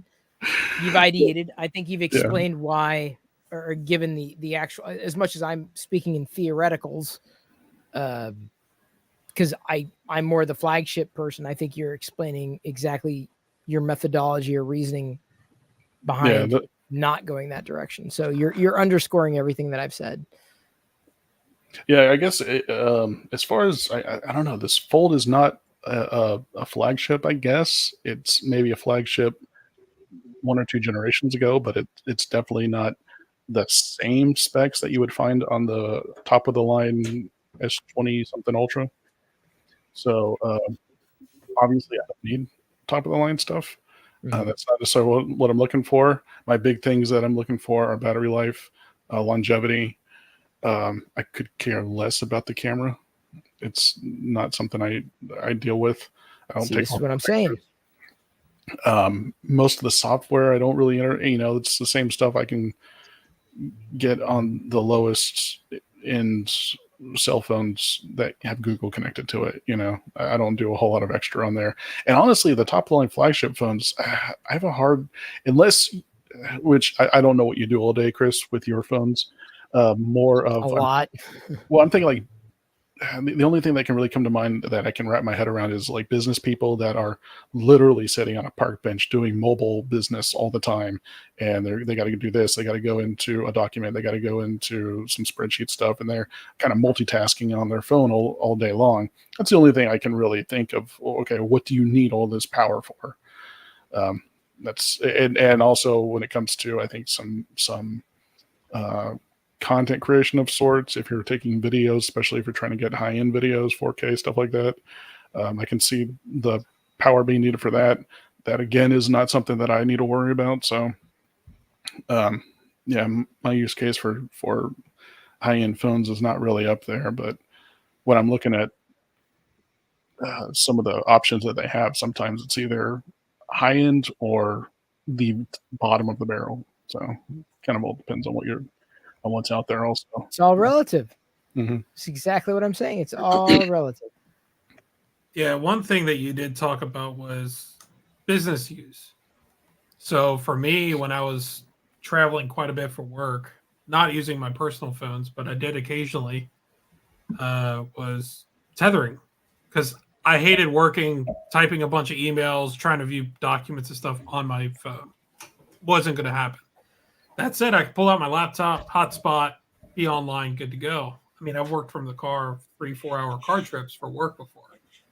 And you're online, you're messaging people, you're emailing, you're still supporting the enterprise, and somebody else is driving. Works great. A $200 phone can hotspot, and $1,000 phone plus $1,500, whatever their flagships are going for now. They all hotspot. You don't need the fastest of the fast. You don't need, great quality screens. You don't need high refresh rate, whatever. Hotspot works. You're good to go. 4G, 5G, you're done. I keep talking about this Motorola G Power. It's not by any means a flagship, but it's still got a micro SD card slot. It's 120 hertz refresh rate, full HD. Nothing to really brag about. 4 to 6 gigs of RAM, depending on the model that you're talking about. 5,000 milliamp battery, and it's 5G. So, I mean, for under $300, it's above what I would call the e-waste phones, the ones in the blister packs that come in $20, $50 phones from Best Buy or Dollar General, whatever it may be. But it's something that'll last you, especially the average user. Again, these are phones that I got my parents. They're not pro users. They're not on them all the time. They are on their group texting, and they'll check their email, that kind of thing. They work great. But other than that, it's a phone, right? It's something to communicate with. So I'm with you. You don't always have to have the best of the best. No, maybe one day. Well, marketing's not going to catch up. I wonder if the market will. You know what I mean? Because marketing's going to push top, because that's where they make most of their money. That's their margins. That's true. And the power users are usually the one footing that bill. Yep. Right? Because even though they might not want or understand all the features of any product, it's not even just phones, it's laptops, it's cars, it's whatever. Across the board. Yep. I've got, this model, this tier of this product. I've got the 4090. I've got the Tesla Model Plaid. I've got, the S23 Ultra. I've got whatever it is. Top of the line. There's a reason for tiers, is because there's a bigger money grab for those top of the line ones. Yep. So making more money. I'd say that I think the market's going to come up, because with the increasing prices of phones and everything, I think people are starting to reanalyze really what do I need out of this. And I'm seeing a lot of people who maybe aren't very technologically savvy, who are starting to look into, okay, they usually were sold the best of the time. Come to find out, it wasn't even considerably what they needed. Something that was $500, $600, $700, $800 cheaper was just fine for them, but they didn't know the difference, and they're starting to kind of see the marketing with that. So I think they're starting to figure out what they want, figure that out with independent research, whatnot, and get it. I think it will. It's going to take time like anything else, but I think it's one of those things that will catch up over time. I agree to the point where, kind of like what Chris said, it's marketing. Yeah. Because what went to my mind right away was the old brick and mortar sales pitch, right? You might, 20 years ago, you would go into a store, 20, 30 years ago, you would typically buy a PC at a brick and mortar store. You wouldn't order one online from necessarily Dell.com, Gateway, whatever it was. Yeah, my first PC came from Radio Shack. Yeah, you would buy them in store. So for them, you were talking to somebody, you had trust in the person you were working with about talking about the feature sets between XYZ model. But even if they weren't commissioned, they I'm not saying this was all of them, but sales representatives typically try to find the best product for the situation, but everybody's situation changes. It's dynamic. So to upsell somebody on something that's slightly better would give them a couple more years of use.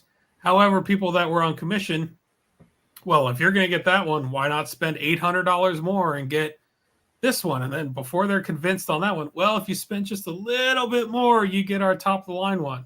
Then before you know it, somebody's buying something that's $1,500 or more that they were expecting to spend at the time.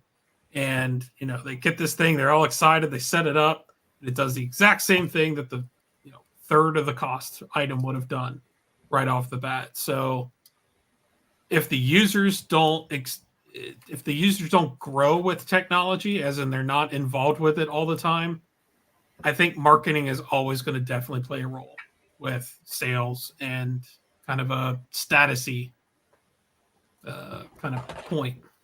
I think the status-y will always be there, but I know for me, AT&T, if you go to the AT&T store, that's who my provider is for cell phones. They quit the commission on their sales reps. So a lot of them don't have, at least in my area, I don't know if that's nationwide or what, but I've had multiple of them tell me, what are you looking to do? I don't make any money on these phones. And, I figured, oh yeah, that's just an easy ploy. But looking it up, they quit commission in my area. So they really have no incentives to push anything. And when I go in there now, it's nice because when I was looking for a phone, when I got my parents there first, I just said, I need something basic, really, just something basic. And that's what I started off with. So they showed me their basic tier models that were available at that time and still relevant with software support and updates and everything. And yeah, I mean, I was expecting the getting in there and saying, well, this would be the better one. This one would work. But this is really your better choice. And not always staying up in the phone market. You tend to want to trust maybe the people who are selling them to you. But I kind of feel like now that they're not pushing that with having commission, there's not as much push to update you to a model, because to them it doesn't matter if you walk out of the store with a phone or not. They're not making any more money, so it's a little more trust instilled, I guess, back into working with somebody when you're doing that. I'm gonna say yes, but with a caveat, as in that the hardware that they're selling is carrier locked. You can get them unlocked further down the line, but the product that they might be selling to you that is a carrier locked, let's say Motorola G Power, might be a slightly very different variation of what you can buy on Amazon as the unlocked version. Might have a different CPU or a different RAM. It's a bad example of just using the same line, but I might have the Motorola G Power, but they might have a Motorola G, and then they might have a specific SKU. Well, you can't get that SKU anywhere else but AT&T or anywhere else but Verizon. It's because it's a flavor that's developed for them. So for them to say, well, this phone from us is $300, it costs them $70, whatever it may be, they're still making quite a large margin on that. Whereas if you go out and you're picking your device that's actually unlocked from the factory, you put your eSIM or your physical SIM into it, you know what you're getting. Whereas if you're walking into the store, even if you buy their prepaids and you use them as a standard phone, there's always a markup. They're making some money somewhere. Right. This is true. On a quick side note, I saw something fun on Instagram, which was looked like a home video or something taken from the late 80s from a Best Buy, where in the caption was like, back when sales people at Best Buy knew what the products were about that they were trying to sell you. And it was like showing the salesman talking to some old ladies about whether to buy a Mac or an IBM. She was trying to find one for her husband and for doing some sort of business and stuff like that. And he was just going through the pros and cons of using a Mac or an IBM PC. It was just a lot of fun seeing stuff like that from way back when. I was almost fired from Best Buy. This close back in the day. This is pre-LockerGnome. LockerGnome I had not launched yet, and it was a winter job, holiday job over the break. I was there for a month, and I had not yet learned value is relative, right? And I was trying to steer them towards the best possible product that we might have had. And at that point, HP had probably the best product, like in terms of the money that you'd be spending, like, because I didn't want people to get caught up on features. I'm like, yeah, but in terms of the value, this is where it's at. And I remember someone basically coming and saying, or wanting an answer. And I didn't have the answer. They wanted me to tell them what they wanted. And I had a problem telling them what they wanted. Yeah. And because of that, because in my mind, I had integrity. Apparently I brought them to tears. I just want to get a computer. I didn't want to stuff in the computer because I didn't want to just think about it. It's a big purchase. Think about it. And like, yeah, they didn't like that. And they said, and while we're talking about it, you also have not been pushing the Packard Bells. I'm like, that's because they're garbage. Yep. Like they're trash. Like, yeah, well that, we may get more returns, but still I'm like, yeah, but they're trash. So because I was honest, and did my best. Yeah. Best Buy didn't like that. So yeah, it was not, it ended well. It almost did not end well. True story. I worked at Staples in late high school as our only PC tech, or easy tech as they called them. I was the only one in our entire store. And occasionally I had to cover the front end sales, which included printers, software, but also computers. I was the exact same way. People would come in and say, none of us were commission based, first off. Right. I would do the same thing, like, I'm looking for XYZ software or antivirus. I'm like, you don't want any of this in here. If you want antivirus, there's free ones online. Here's the ones I use. Go home, get out of here. Same with the PCs. I'd have people come in and say, well, I want a PC that does this, this, and this. And we'd have 6 or 10 of them on a shelf. Like, that's our entire selection. And I'm like, well, half of these are way overpriced for what you're trying to do. The other ones are pretty much junk. Go online to Dell and here's what you need to order. Go buy this. Go to Micro Center. Here's the one that you want. And my managers never found out about it. But while I was also working in another location in the electronics department, again, not commission based, we had software sales, typically antivirus. Did the exact same thing. We'd have customers come in. It was tied to a grocery store, so it wasn't just electronics. But people would come in and they're like, oh, I want, photo editing. I want this. I want that. Like, you don't need to pay $60 for Norton or something like that. Go online, use this free one. If you want to buy it, I'm not telling you not to buy it. You can do what you want with your money, but I'm trying to save you $60. Eventually, my manager did hear about it, like, I guess from me talking to a customer. So I went up to him and I'm like, yeah, this is what I do. And he was fine with it because he saw that as, well, if we're going to save them money, they're going to come back. Because they're going to come back and say, well, yeah, they saved me $60. I might come back and get some photos done. I might come back and buy an Xbox or a TV or whatever it may be. So it was just kind of funny. But yeah, you're right. It was just the products that we offered at the time in the brick and mortar locations just sucked. And it was like, none of these are good for you, but I know what's best for you. So here's my input. Do what you want. Mm-hmm. Yeah. And like you said, it's not always best for business, but my tactic was, if I'm honest with somebody and they take my advice that's free, they're going to come back and buy something else because they trust you. So, and that was everything. Trust to me was everything. Even though, again, like you, was not paid commission. It was just do the best you could and give them what they might need. And that was, to me, I feel the right decision, and I made the right decisions at the time because of that reason. I do not feel bad about doing what it is that I did, how I did it. Could I have done it better if I feel like I needed to toe the company line? Absolutely. But to me, it was all about building that trust, my integrity. Like, I don't want this person sitting at home going, this thing's a piece of garbage, you got to take it back. That's the guy who sold it to us, kind of thing. And I'm like, yeah, I just didn't want that on my conscience. Just didn't want it. And I've always been that way. I mean, beyond that, I've always thought, like, what would I steer this person to and why?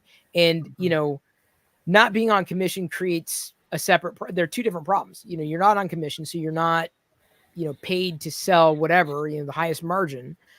But the fact that you're not on commission also means you're going to say, go online and get X, Y, and Z. Like, it's this. So the company, I feel, just didn't either think that all the way through or did not provide enough relative value, as you kind of put a finer point on, like them to come back to you to get this service, this service, this service. That's where these bigger companies should have placed the emphasis. They didn't, and they didn't. But I feel that your approach is closer to what my approach would have been for all those reasons, Brad. Mm-hmm. Yeah, I was about to say the irony of it all is that these brick and mortar stores did in their own demise when it came to online shopping and stuff. I mean, aside from the convenience of it all, there's a reason why people have turn brick and mortar stores into jokes. Especially with when you think of the end of Circuit City, and even today Best Buy. So. It's kind of their own fault, unfortunately. It's actually something I want to talk about. So once we want to segue, we can dive. That's what I was going to say. I feel we're going to loop back, and we may have beaten this dead horse, which is great. I love topics that allow us to kind of expand upon the premise. That's the idea of bringing up these topics and having these conversations and discussions such that the go back and forth is more organic, right? Because this is a natural progression of the conversation, which is typical to what we do live on Twitch when we have our mics open. Anyway, all right. Anybody else have anything to add there? Are we good to move on? Okay, I'm assuming we're good to move on. Why don't we actually, since we're on that subject, let's go ahead and make a cleaner segue, because Brad, you did want to cover this to dovetail what I did. Into. So this past weekend, unrelated to the topic, I was out meeting somebody to sell something on Facebook Marketplace. I was driving back home, and I thought, I don't want to go back home. I want to go out to a brick and mortar store, do something besides just going right back home. So I stopped at Best Buy. Haven't been to Best Buy in at least 5 or 6 years, physically in their brick and mortar store. I bought one TV from them online, just as a Black Friday deal a couple of years ago. But I walked in there, and their TV section, if you remember the old days when they had CRTs and there would be like 2 aisles full of CRTs all out on the shelf, they'd have different sizes, colors, bezels, not color screens. 2 or 3 shelves full of them, 1 to 2 full aisles full of just CRTs, all on, broadcasting the same thing so you could compare them. They still do that with LCDs and the bigger flat screens, but they're kind of more on the back walls. But when I walked into my Best Buy, I felt like I was almost entering a Costco, because they had all of the flat screen TVs, the sound bars, everything in bland brown boxes out on the floor. So it felt like a warehouse. So I'm walking in and I'm looking at products, and some of the stuff, like their record systems and their sound systems, their like clip audio setups and stuff. And typically you would demo, right? You remember the old days, you'd hit the button and play around the volume, and somebody somewhere would like turn the volume all the way up and you'd hear it all the way across the store. They only had 2 setups, and I couldn't even tell if they were on. They were kind of beat up.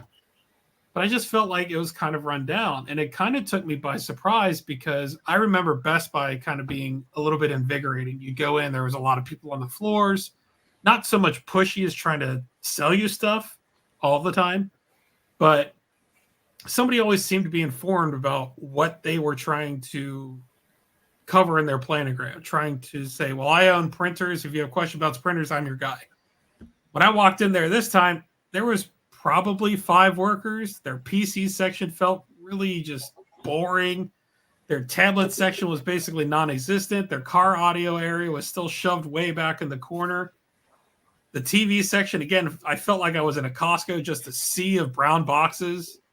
It was boring. And I missed the days of going into Micro Center. Still does this. It has that kind of vibe to it, but keep shoving it in your face. Where, well, when you go to the store and there was some sort of like engagement or excitement about just being there. And for me, I'm still tangible. I still like to, go find an office chair, sit in it, feel it. How does it conform to me? I still like to see the screens, whether it be TV or computer monitors. I still like to see a tangible object.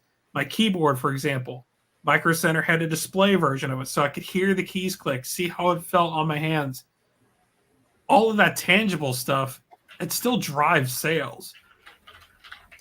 But I'm wondering, when did stores really flip from this old model of kind of being fun and engaging to just trying to push products? And for me, I think that timeline was probably around the mid 2000s, like 2005, 2008. Yeah, I was going to say the internet. The internet was real starting rise to of build. Amazon. Exactly. E-commerce was starting to catch up. Customers, or you would go into a brick and mortar store and you would try to buy something and they'd say, well, we don't have it in stock, but we can order it for you and we ship it to you. So then that would drive, some people saying, well, why am I even there at the store? I could just go online at home, go to staples.com, CompUSA, whatever it was, order it and have it delivered. But I think that's really what's going to be hurting retail from here moving forward, is that customer service is lacking. There's usually longer wait times. Even the video game displays, they don't even have video games in the lock cases anymore. It's printed like pictures that are in there. So then you take that thing up to the front and you can't even look at the box anymore. That still hits. I know some of that has to do with like shrink and theft and that kind of thing. But it's just kind of, it sucks to go to these places anymore to buy products, because even if you want to look at it, you're trying to find the one guy that's trying to help you out, or you got to wait for something to be unlocked from a case. And it just sucks. So as far as you guys, have you guys really encountered it? Do you still visit retail stores that you favor for one reason or another? I do. If only for, granted, most of my shopping is not for like the electronics and whatnot. Like I'm more of a, I'll go for toys. So sometimes I'll look for clearances, and it's not exactly the same use case as what you're talking about. But if I know there's a clearance section, or I haven't been in there in a while, I might scoop through just to see what's going on. I run errands typically every day, and I used to check way more than I check now. I've scaled that like way back, not because of a matter of time, just because I realized, there's no point in me going in there unless I know what it is I'm looking for. If I know there's specifically, a sale that's going on, or I haven't been there in a while. So I'll shop differently. I'm more inclined to hit discount stores like Ross or Marshalls or Home Goods, for not just Star Wars stuff, but just see what's on sale. I grocery shop that way too. I will buy food even when it's not on sale, especially like the vegan stuff. I found some vegan Spam the other day. A friend had recommended, and some vegan sushi rolls, which weren't that great. Some vegan humbao, fun, and I figured Jedi and I would have fun with them, and we did. Nice little treat. But I will typically only buy what's on sale. So I kind of know exactly what you're saying, because I remember the feel, and I'll go back, and I think Goat was kind of putting a finer point on this too. There was, a time where, and I remember the Best Buy specifically, right? I remember the electronics. I remember seeing the electronic keyboards, not the computer keyboards, but electronic keyboards, and just like, wow, it has this many voices. That's really cool. Cause I just love, messing around with that stuff. In fact, I'm going to take a tangent here, but I ended up getting my daughter an SK1. If you remember the Casio SK1 sampling keyboard from back in the 80s, You know, I always wanted one, and I ended up getting one for like 100 or whatever it was on eBay, and it works. It's just a tiny little boop, boop, boop. But I was always fascinated with the voices. So maybe as she gets older, she can get because she was just kind of messing around with the different, like, you can do this, you can do that. And I did the same thing when I was a kid. So it's possible that I may end up getting another electronic keyboard at some point in the near future, potentially used on Facebook though.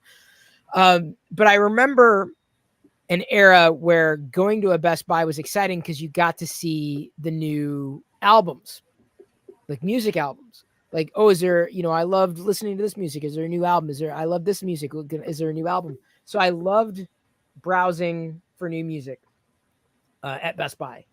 And you know, seeing potentially what was new, like the products, all the new products, and maybe less the electronics than other things. But that all changed the moment the internet came about.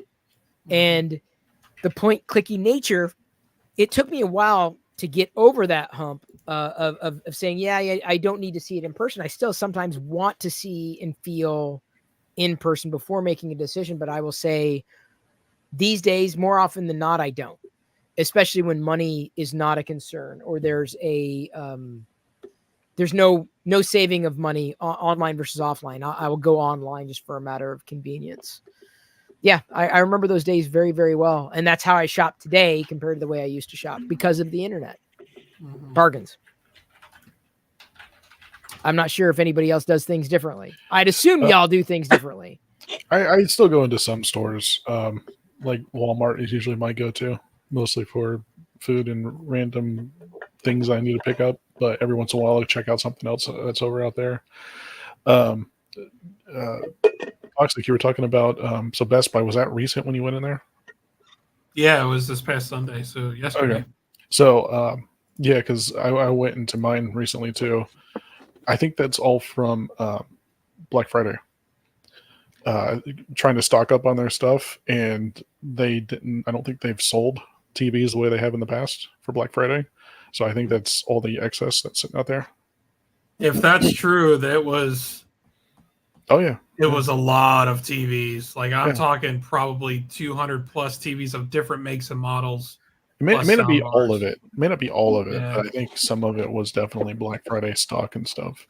But yeah, one of the biggest things that I noticed in my Best Buy is the increase in the size of the home appliance section. The washers and dryers and fridges and stuff. Yeah. Like that's gotten really out of hand compared to what it was previously. I still have games and stuff in there. I went in there mostly kind of wanted to see what's in there because I haven't been in there in a while, but also because of their movie section.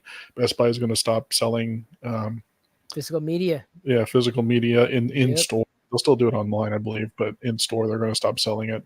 So I was just checking to see what was in there, and it's a small kiosk anymore. It was so sad. I was hurt by it. The ironic thing of all of it, though, that I find is the rise in vinyl. And so now you walk to Walmart, Best Buy, all these places that used to have racks of CDs sitting out there are now full of vinyl records. Like, what the heck? Love it. I'm not a vinyl fan myself, but I think it's hilarious. Really? I figured you would be vinyl. I love vinyl. I love vinyl. Interesting. It's one of those things that I'm like, I don't want to get into it because I don't need to collect vinyl because I collect way too much and I don't have a place to put vinyl amongst everything else that I collect. So I still keep my CDs though. I'll still buy CDs, and but the funny thing is I'll rip the CD and add it to my MP3 collection and just put the CD away. But I still like to have the actual physical CD if I can get one. Yeah, they're going away, man. They're still here. I can still buy them, mostly online, but I can still buy CDs for now. And pretty soon it'll be interesting because I feel CDs will go the route of vinyl. At some point, you know, there'll be they won't be around. And suddenly then you'll have to go and they'll be special like vinyl, right? You know what I'm saying? I'll probably just like if they stop manufacturing CDs, then it'll probably just be all digital for me at that point when it comes to music. But if I can still buy a CD, I'll buy some CDs. You know, they still make them for everything and random stuff. They put them in cardboard packs though anymore, so they got really cheap in making them. I've got in fact, I haven't done it, and it's probably gonna be like a little summer project. Like I'll sit down. I've got most of the CDs like stacked in a shelf. I need to go through them. I think I will eliminate CDs before I eliminate DVDs.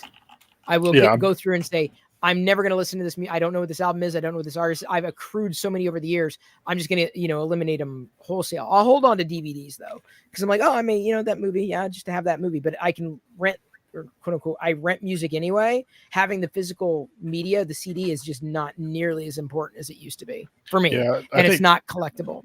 I think music is going to be a lot easier to do that. Yep.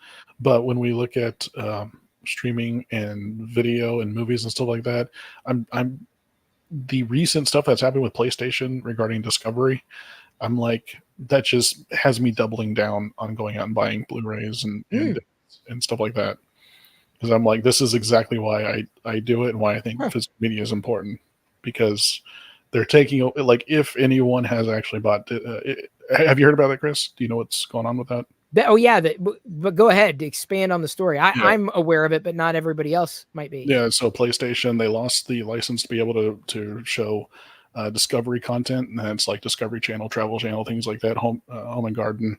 It's now, of course, been merged with Warner Brothers Discovery, so I don't think Warner Brothers content is amongst that. They just said Discovery, so I'm just going to assume it's all just Discovery content.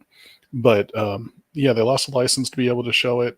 So it's not just that they're taking away the ability to be able to purchase TV shows or anything from that. And they're also removing your ability to view stuff that you have purchased. So let's just say, for instance, you love American Chopper and you bought one or all seasons of American Chopper on your PlayStation Network. Well, not only will you not be able to buy any more seasons from that show, if you have the seasons that you have bought, you will no longer be able to access entirely on the PlayStation Network. So that stuff that you have paid money for, not to rent, you are supposedly to purchase it, to own it. These days owning is relative when it comes to digital content. But that was the intent, is that it's yours to be able to have and view forever.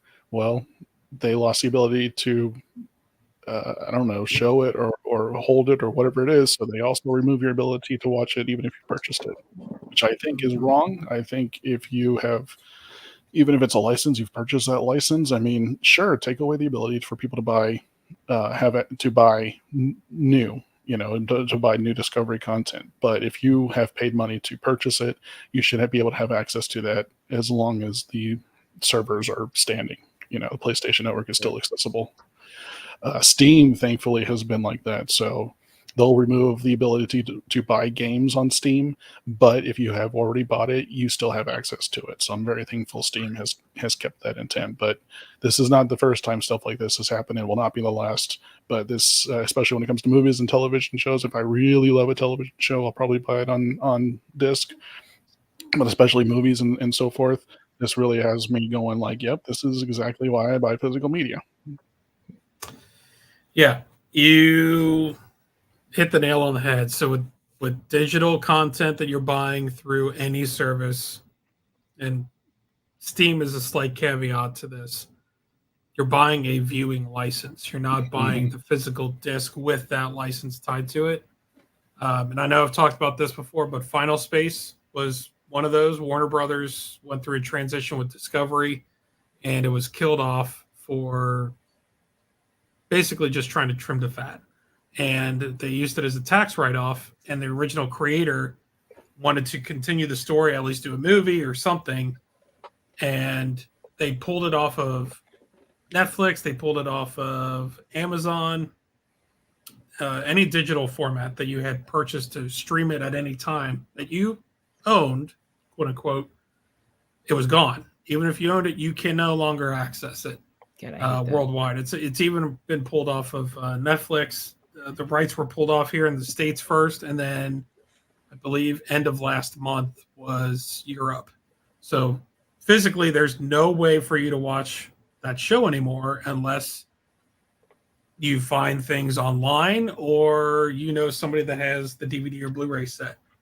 So personally, I don't buy digital content with the exclusion of games on Steam. for that reason.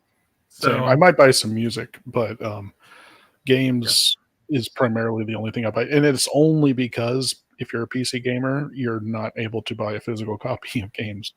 Right. Well, I take that back. You can if from like limited run and crap like that. But for the most part, games aren't released in physical editions except for rare limited editions.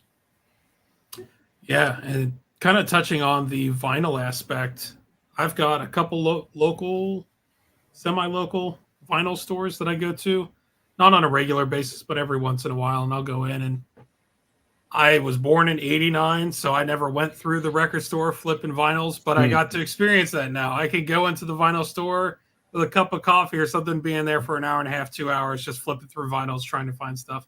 But now we have tools like Discogs where you can scan the UPC code and figure out, hey, is this a good price? And if it is, if it's new, used, whatever it may be, should I pick it up? And most of the time I do. If it's a good price, even if it's just a couple bucks more, I'm giving that to a small business. I'm fine with that. So I do kind of going back to that, the vinyl record boom, as I'll call it, within the past 10 years or so. I was on that train. I was buying kind of some of the metal bands that I listened to. I was buying their vinyl records online, new and used.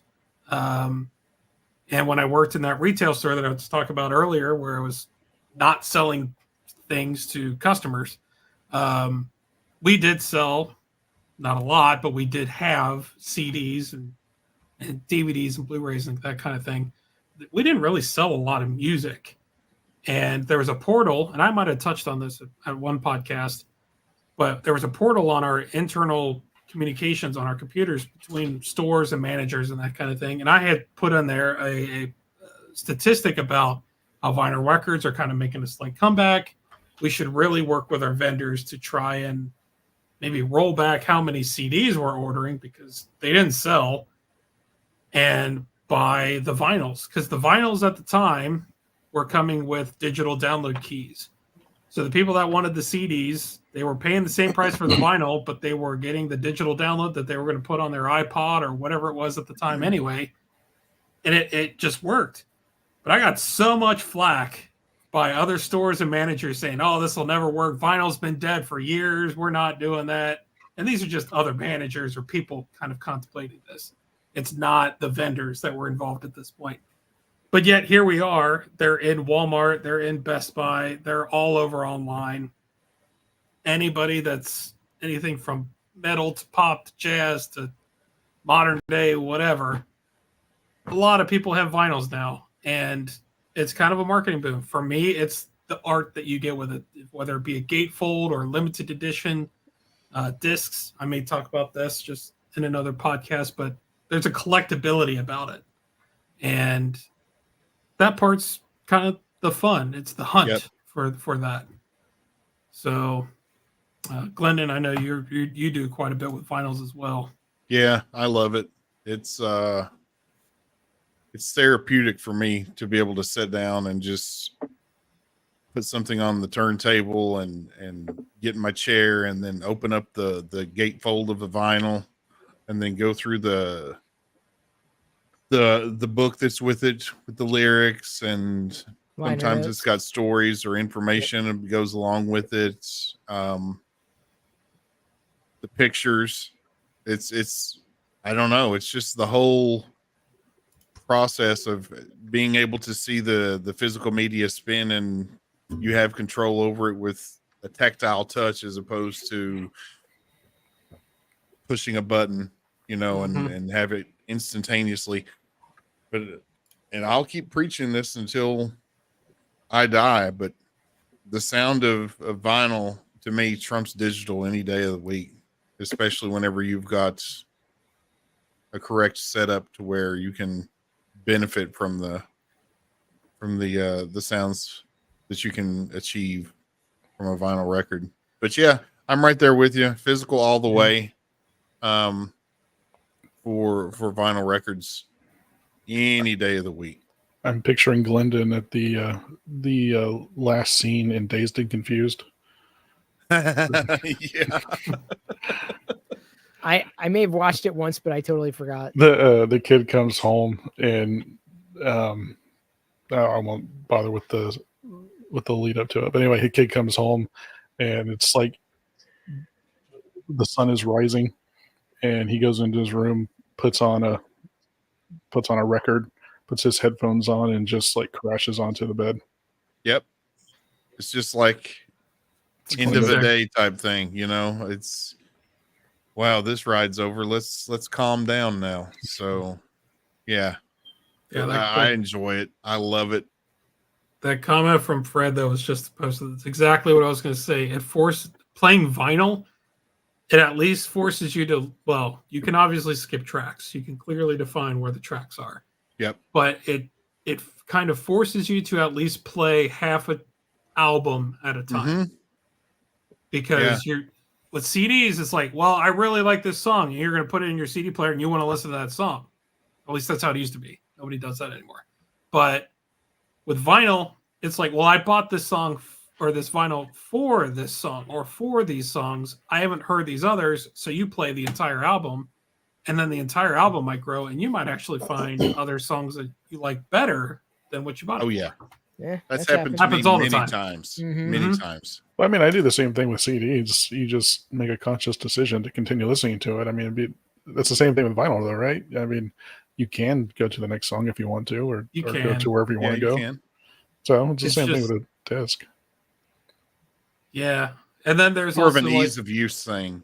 Yeah, it's true. Yeah, you just put the repeat button on and let it go. The other thing that I really like about vinyl is if your vinyls are a little staticky, you get the little pops and hisses. It just adds a different dynamic to the soundtrack too. That's why you have a record cleaning machine, Brad. I know. I'm just saying for like old ones, throwing them on and you get like the quiet. You know what I'm talking about. I know what you're saying. Yeah. I was just trying to, poke the bear. But yeah, I'll get off this topic. But the reason why I went to Best Buy this past week was because I was looking for potentially new speaker setups for my living room. I've got some older JBLs in there. They still work great. I was just kind of curious what was out on the market. And when I went in there and they had two setups and God knows where the hell the boxes were and nobody around to really tell me anything about them, it's like, this is not the old Best Buy that I remember. I remember the Best Buy 15 years ago and they had a theater room. I don't know if you guys ever experienced any of those. Oh, yeah. But they had like a corner of the store. It was always dark. They had a couple lounge chairs or couches or whatever it was. They were usually playing music or a movie. And the entire room was just surrounded with speakers. And you can add like a remote or just a panel where you could test individual ones and make your decision. Like, I want this subwoofer. I want these tower speakers. I want these bookshelf speakers, whatever it was. That's what I was looking for. They didn't have it, and it sucks. Yeah. It's like, where do I go to buy speakers anymore? I can read about them all day online, but there's something about experiencing what the hell you're going to buy to just enjoy it. Yeah. Yeah, those. I haven't had one of those in my Best Buy in a long time. In fact, I don't remember the last time I saw one of those. It could have been Circuit City. I think Circuit City had one. Just one of those media rooms where you can test stuff. There was a Bose store here at one point, a small one, and they had a little like listening room, so you can go in there, hear some of the top of the line speakers, and it was like full on projector setup and stuff like that, so you could just sit there and watch a whole movie. I remember that because specifically a friend of mine, he does IT work and stuff, and I was helping him install some new APs, and his dad was there supposedly to help, but he ended up not helping. So instead, the person that worked there just gave him like a movie to watch, and he went in there and just watched the movie the whole time while we worked. Yeah, that was pretty cool. And I will say, if anyone wants to know what that kind of stuff looks like, and if you want to just get a feel for it, watch the show Chuck. One, because it's a freaking awesome show. It's hilarious, but also because they work at a place that is basically a Best Buy clone called Buy More, and they have all of the. It came out early mid 2000s, but it still has all the same stuff you would find in the 90s, early 2000s from a electronics store. I love Chuck. I can't preach it enough. Put that on my to-watch list. You should, man. It's really good. Yep. Yeah, I was in Anyway. Best Buy like a year ago, and yeah. same experience. Nobody was on the floor, really. I mean, everybody. I had a question, and I had a hunt and pick to find somebody that was worked there. I went in there to buy like 3 computer components that I needed to finish a build, and I needed them like now. So I went there. They had them in stock. Super inflated on prices. I mean, anybody who's ever been on the internet could see the difference. So that was kind of bad. But their cabinets were just an array. I mean, there was no organization to it. It looked like, you say, a warehouse. Like that's where they kept all their stock at from people bought things online. It was just, there was no organization, nothing. They had a decent layout for the TVs in the back wall, but and the computer setup was okay, but like you go to the monitor section or you wanted a particular item, they have in the boxes, like the display racks. If they had them up, they weren't even on, with no ability to even turn them on. You could just see what they looked like, and I was like, well, that's great. Here I'm going on YouTube to see an actual video of what this monitor looked like. And at that point, it's like, why even go in the store? You know? So Right. Well, it's like that because they don't have a choice now. Yeah. They don't have a choice because they're trying to keep up with e-tailers that don't have to pay the overhead for employees. They don't have to pay for the customer experience. They don't have to pay for the amenities. You know, it's just they're grasping at anything that they can at this point just to hold on. It's within the next couple of years. I think that Best Buy, GameStop, they're going to be things of the past. I was just about to say, for GameStop, my understanding is, or at least something I heard, is that you can still go in there and buy stuff. Of course, you can browse games, and they got all their stuff up there. But the main purpose of them anymore, from what I understand, is that they are trying to make them a local distribution center. So if you buy something online, you can basically get it shipped to you the next day. And because everyone has it in store. But what's also is done is that it's made work more difficult for the employees, because not only do they have to run a retail store, but they also have to work a shipping department now also. And you only got 2, maybe 3 people working there at a time, if they're lucky. Yeah, that's the part that I miss, is going into the stores. Even though the prices might be a little higher, I'm not saying super inflated, kind of like what you were talking about, Will, but I don't mind paying more if the experience is there. Because if I could go in and look and touch and feel at whatever I'm trying to buy, I would be willing to pay 10% more than Amazon, get it today, take it home, that kind of thing. I understand brick and mortar have to make money because they do have physical locations. I'm not negating that by any means, but it just doesn't feel like there's really any reason for anybody to go to brick and mortar stores. Not just talking about e-commerce, but just the customer satisfaction part of things, the variety part of things. And again, coming from somebody that grew up in the late 90s, early 2000s with, I won't call it the tech boom, but the rise of technology and home technology, I always kind of remember it being a big deal, even just going to get like a battery for your motherboard. They all use those 2032 button cells now, but Packard Bell used to have ones with like Velcro strips and stuff that you'd have to stick on, and they were all proprietary. Oh, yeah. I remember my parents actually had to get rid of their PC because they didn't make the battery anymore. Wow. But I that little thing, like you would go to the store, it's kind of the hunt. You would go and explore, and maybe while you're there, you're looking at the new models of computers that are out, or, the graphics cards today, for example. At the Best Buy section that I went to, they had 2 NVIDIA graphics cards. The case was practically empty. Now, they did have other components, but I couldn't go in there today and realistically build a computer. So it just felt boring. I don't know. That makes sense. It was sad. But that's progression.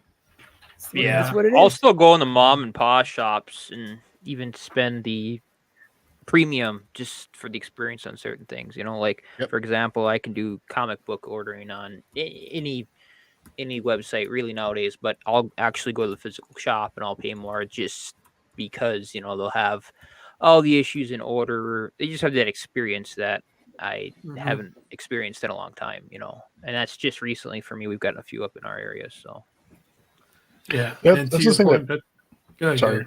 I was going to say that's the thing that is kind of annoying in my area, is that there's not a whole lot of mom and pop stuff to kind of take over the leaving big brand box stores, or not box stores, but brick and mortar stores anymore. There's like you mentioned comic books. There's a couple of comic book shop. No, there's one comic book shop, and then we have one local retro video game store that only popped up within, I want to say, it was in the mid to late 2010s is when it came around. But as far as any kind of electronic stores or anything like that, there's no vinyl stores, like music stores or anything like that. So in a lot of places, you don't even have the mom and pop stuff to really take over either, unfortunately. Yeah, I've got a few in my area, but they don't cover everything. And if there is something that I can go support them with, I'd rather do that than order off Amazon, for example. But because they are mom and pop, they don't scale well. So you might be looking for something specific and they don't have it. So you don't have another choice but e-commerce. So anyway, that was my topic for tonight. Memories. Memories, yeah. All good. Good trip. Will, what did you want to dive into this week? So I don't have a ton really to talk about on it, but it's something that I am kind of dusting off. I've picked it up, put it down, picked it up, put it down, and I bought it. It's probably, 6 months ago. So not real long ago, but I've been using the G29 by Logitech. It's a racing wheel for racing sims, driving sims, whatever. Essentially the wheel pedal combination with the Logitech G force shifter, which is compatible with the prior generations as well. And it's nice to actually find this. It's not really a bad price. I think when I got it used for $250, and I think I'm seeing it right now for about that price, $200 to $300. And usually, in my experience, I've had a lot of them, and they're not great in that price range. You lose a lot of if you like force feedback, which means that wheel kind of fights back with you, gives you more of a simulation of maybe being in a real vehicle. The force feedback is either mechanically driven or it's electric driven with the like a belt, or in the summer just like a vibrator, like on a dual shock, like for a controller. And the Logitech gives that an actual feeling of a higher premium wheel, which was nice. The actual pedals got overlays on them of like steel. I don't know. I think they're like an aluminum or probably a cheap metal, but they're a metalish feeling on them. The same thing with the shifter. It's got a leather boot on it. Makes it feel a little more genuine, high premium. The wheel's not super thin and chintzy. It's not super small feeling. It's a little bigger than some of the other wheels I've had. So it gives it a premium feel for that price point, which is neat.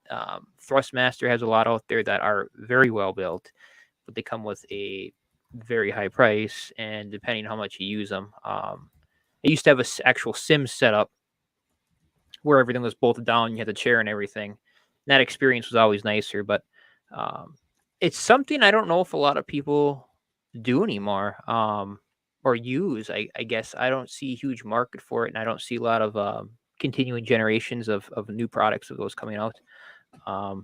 Talking about the topic of Best Buy, actually, that's where I seen that one. That was the only thing I have to say. I went into Best Buy and they had it set up in a demo, and this was about last time I was in Best Buy. I didn't buy it from there, unfortunately, because they didn't have the one for PC. It was just for PS2, or for not PS2. Wow, that's been a long time ago. PS4, and I used it there, and it was, yeah, it was nice. I actually got to use it, so that's when I was like, this is not bad. I'm gonna go sink the money on it. But it's something that I haven't seen. I see Logitech makes it, and Thrustmaster shifter. There's a lot of other off brands. PNY made something for a while. A bunch of foreign brands, but they're plastic garbage. It feels like you're using something from Fisher Price. You know, I don't have a ton to put on it besides the quality and the impression I am with it so far. And I don't know if is that anything you guys use or play with or. I've got an older Logitech one, the steering wheel combo. Where is it? Fun, though. Sorry, not toxic. Will, do you? Oh, I don't have. I it's multiple pieces. I don't have it with me, unfortunately. Okay. It's my other room here, but it's if you just look it up, it's a G29. It's a whole set of the pedals and the wheel, and then the G. It's just a Logitech G, I think what they call it, and that's the shifter that goes with the G29, the G20, and the G23 series, which is all kind of fit. They're all super backwards compatible too, so that's super nice. But I have to be impressed because it already came with the standoffs.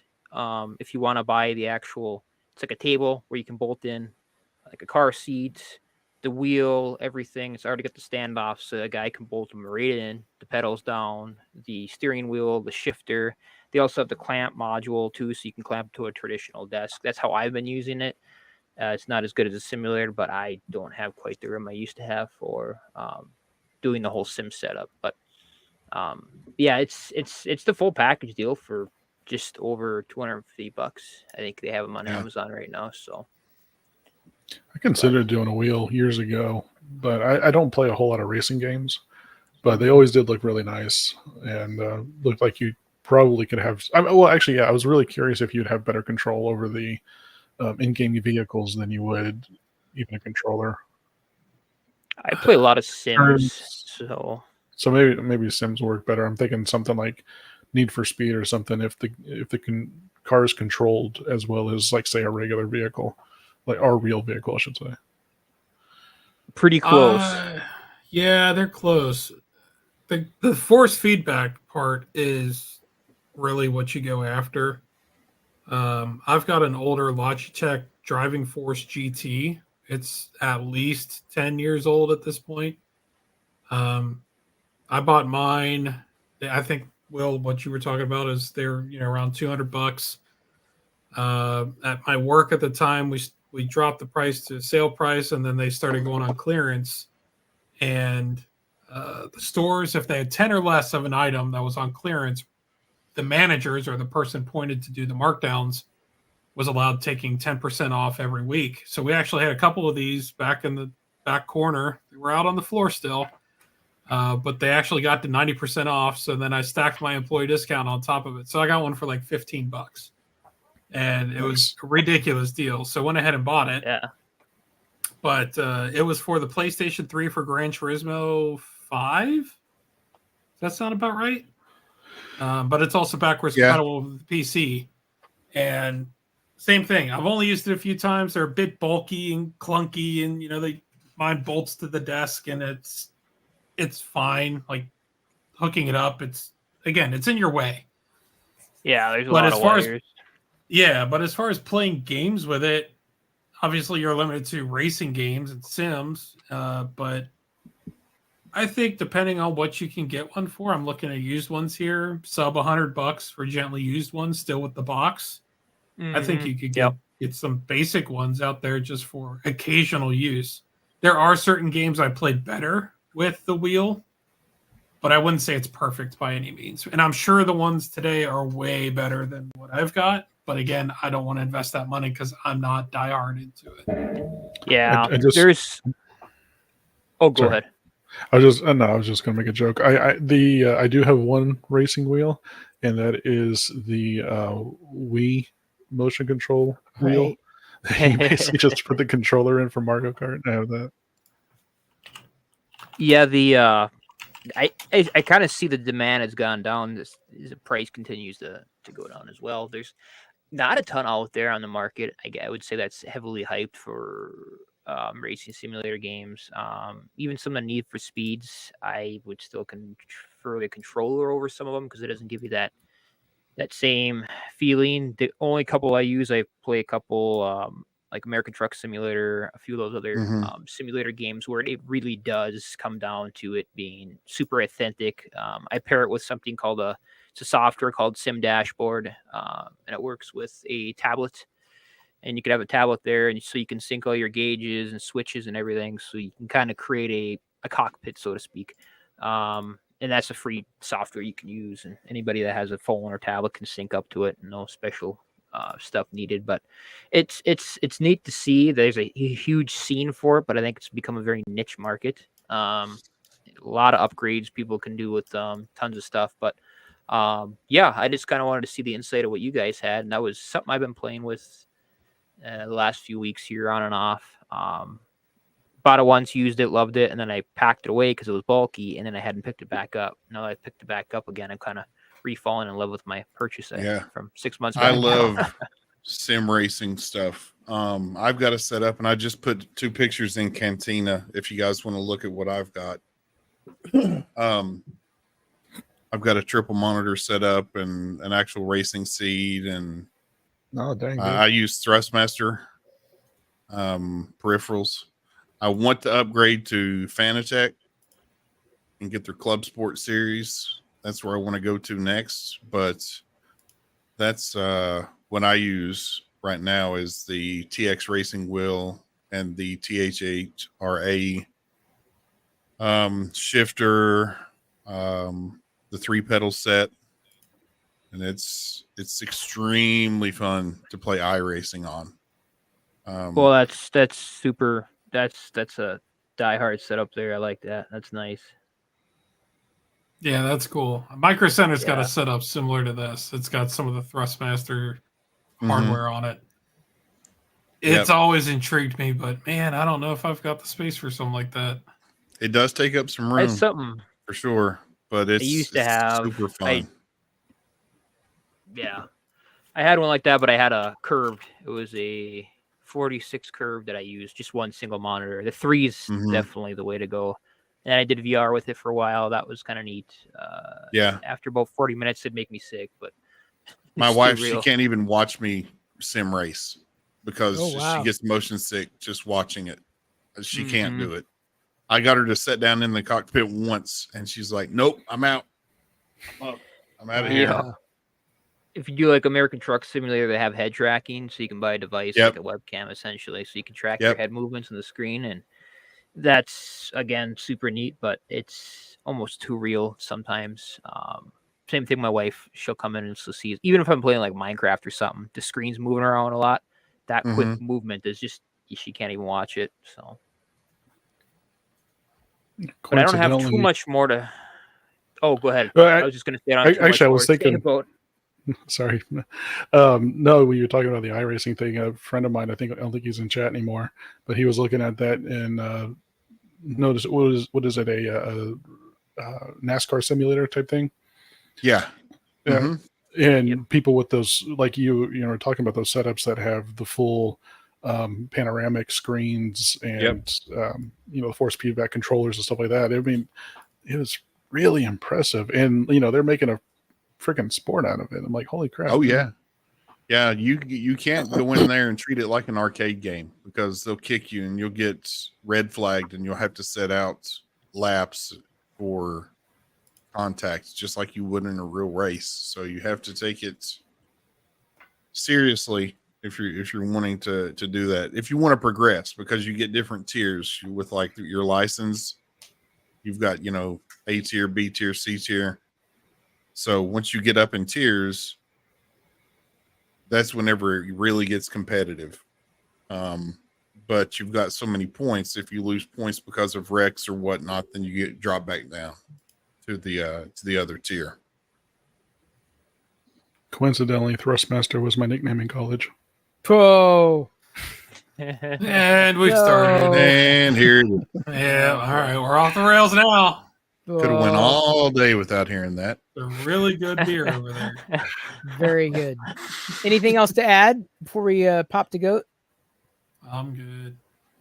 Good topic. Right. Not much, Goat. but Let me, while I'm thinking about it, before I get started, let me plug my phone back in. Good idea. especially if you need it. Well, so it went to 100%. I had plugged in; it was pretty much low. Went to 100%. It's like I got to unplug this thing, otherwise it's going to overheat and turn off on me. So I unplugged it. Now it's almost dead. So I got to plug it back in. That's my original Pixel XL that I'm running off right now. And wait, version 1? Yeah, the original Pixel. Wow, it still works. Oh yeah, it still works. It's just the battery is garbage at this point. Yeah, that goes without saying. But what was I going to discuss today? Oh yeah, so my my topic was trying to understand HDMI cables, which I think is great for people to understand what they do, because at one point in time, it really didn't matter. Now it's starting to matter a little bit more these days as we're getting into 4K. So I was just going to give kind of an overview. Yeah.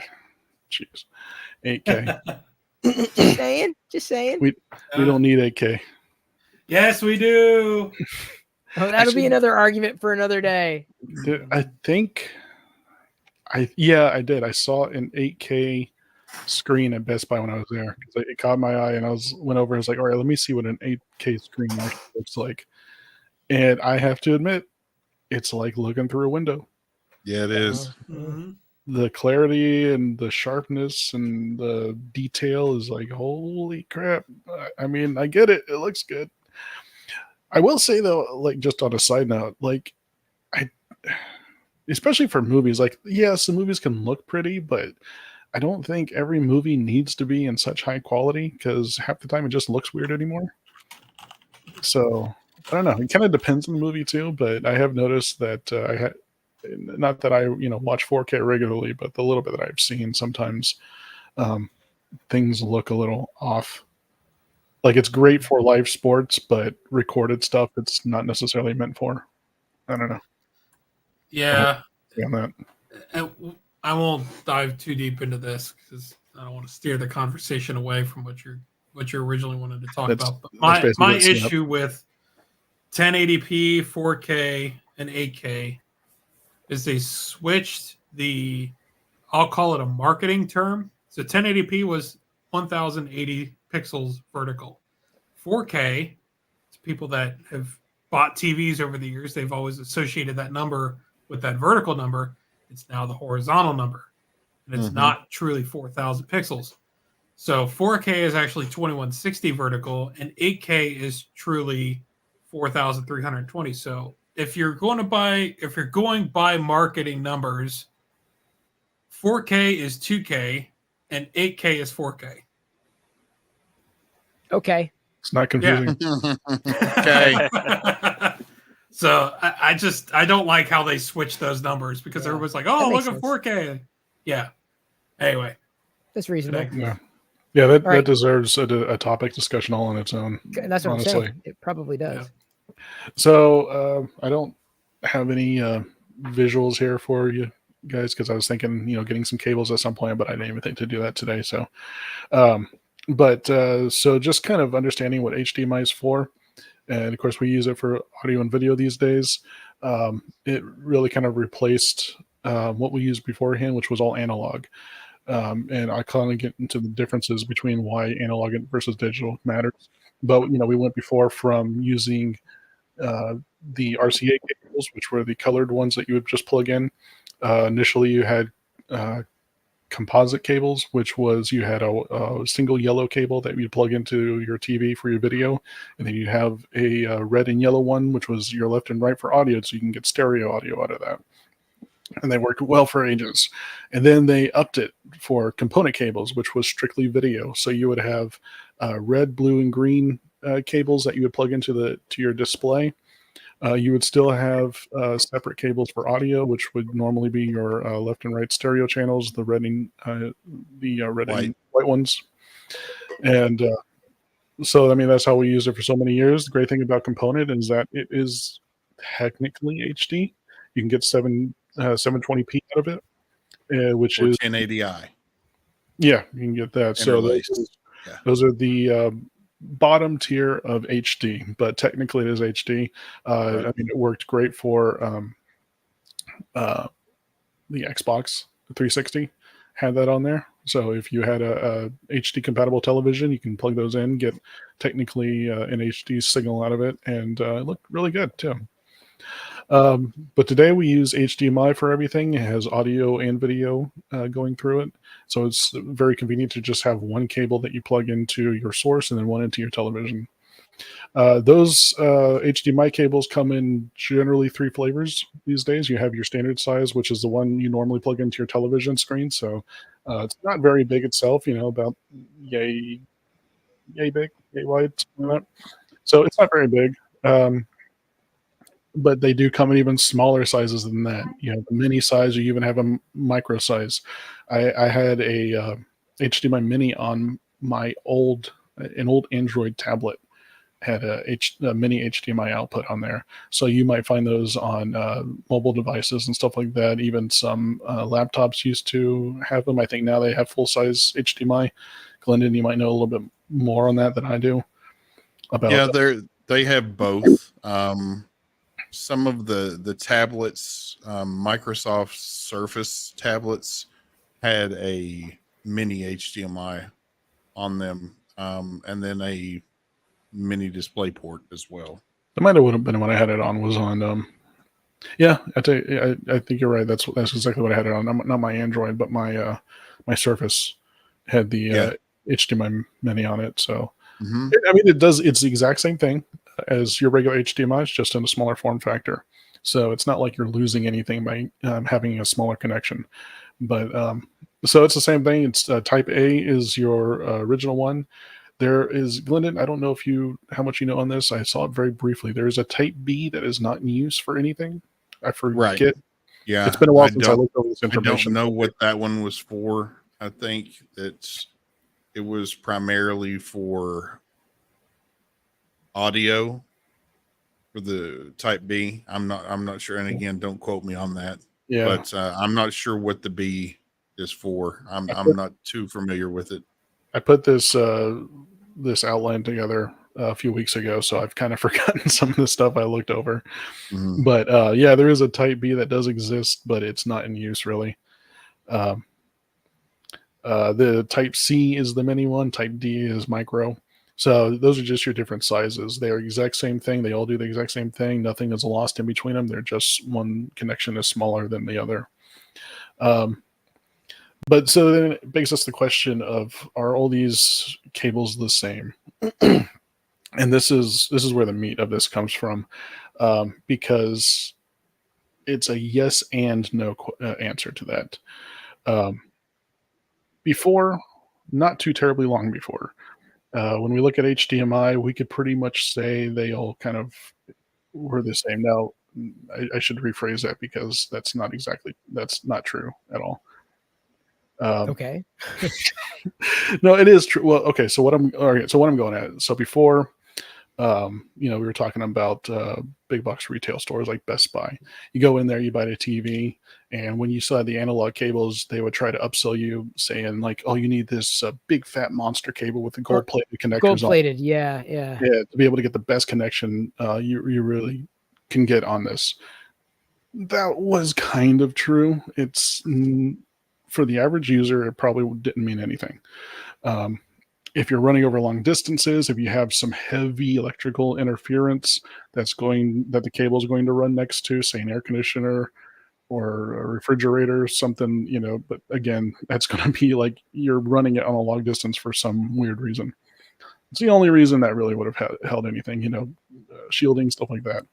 But it did make a difference. And the cable quality of it could make a bit of a difference. That's because the signal going through the old cables is an electrical current. So it's taking your signal, your video signal, your audio signal, running it over an electrical current over your cable, and then going towards your display device. What HDMI does is it takes that signal, and instead of it's still an electrical signal, of course, going through your wire, but what your TV is reading is not the electrical signal itself. It's reading it as a digital signal. It's basically reading it as ones and zeros. Everything that your computer does, it runs through Everything that goes through your computer is binary, ones or zeros, basically on or off. That's what's going through your HDMI cable. So no longer do you have to worry about a lot of interference affecting your video signal and it getting fuzzy and stuff. If it can read a 1 or a 0 on the display end, then it's reading the picture. The signal can be weak, but if it can read that 1 or 0, it will read it and it will display on your television. The way they differ is because over the years, HDMI has standards that have changed. So the early days of HDMI, the first ones, and you guys can correct me, I believe this is the case. The first ones were just video, right? Not even audio. Yeah. Yep. So that's like, was it even 1.0? Maybe 0.5 or something? I don't know. I'm not sure the revision. Yeah, whatever the classification was for it. But it started with just video and being a video connection. And quickly over time, they added audio into it. Well, as we've gotten better television screen standards, we've gotten better audio, that the cables themselves had to be upgraded to support said upgrades in your audio and video. So they need to be able to have better bandwidth to support HD video. They need to be able to support 5.1 surround sound. Later on, 7.2 Dolby Digital True HD audio. Things like that. At this point in time, your average HDMI cable will pretty much cover all of that you need to worry about. Wait, you mean when you say average HDMI cable, which? Well, I'll get. Okay. So you just go and pick up an HDMI cable. More than likely, it's going to support anything any regular HD source, any regular audio source. Where it gets trickier these days is when we're getting into 4K. The needed bandwidth for that has increased so much that they've had to come out with newer standards for 4K. So what has happened is that the 4K cables or the 4K compatibility for all that stuff, you can buy. All right, so you can say you can buy a 4K Blu-ray player. Let's just say that, and then you can get a 4K display. You can hook up an HDMI cable to it. It'll show video. It will not be in your true 4K format. You need a cable that supports 4K, and it will say that on the packaging. What's the revision? Is that HDMI 2.1? 2.0. Okay, 2.0 is 4K. 2.1 is 8. Yeah. Okay. Yep. 2.1 is the high bandwidth HDMI that is out now. That is up to 8K, 120 frames per second. Okay. Yeah, and it also determines too is how many frames you're trying to do. Also, so the more frames you're trying to put up per second, also especially when we look at gaming, that's something that's going to matter.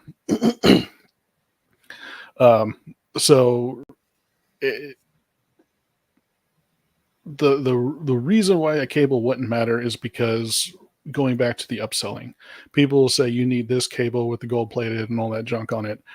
They still try to do that with HDMI. That wasn't the case. When you're looking at HDMI cables, generally the stuff that will come with your display will work perfectly fine. And as I said before, even if it gets a weaker signal, the signal will be your picture's either going to be there or it won't. But when we're looking at 4K, 4K is really where it has kind of mucked it up a little bit because it will still work. If you get a regular cable with your TV, more than likely it's just going to be a standard HDMI cable set for modern standards. It probably won't be compatible for 4K, but it will still work. So that's where it's going to fool a lot of people, is essentially that you plug it in and it looks, hey, I get a picture.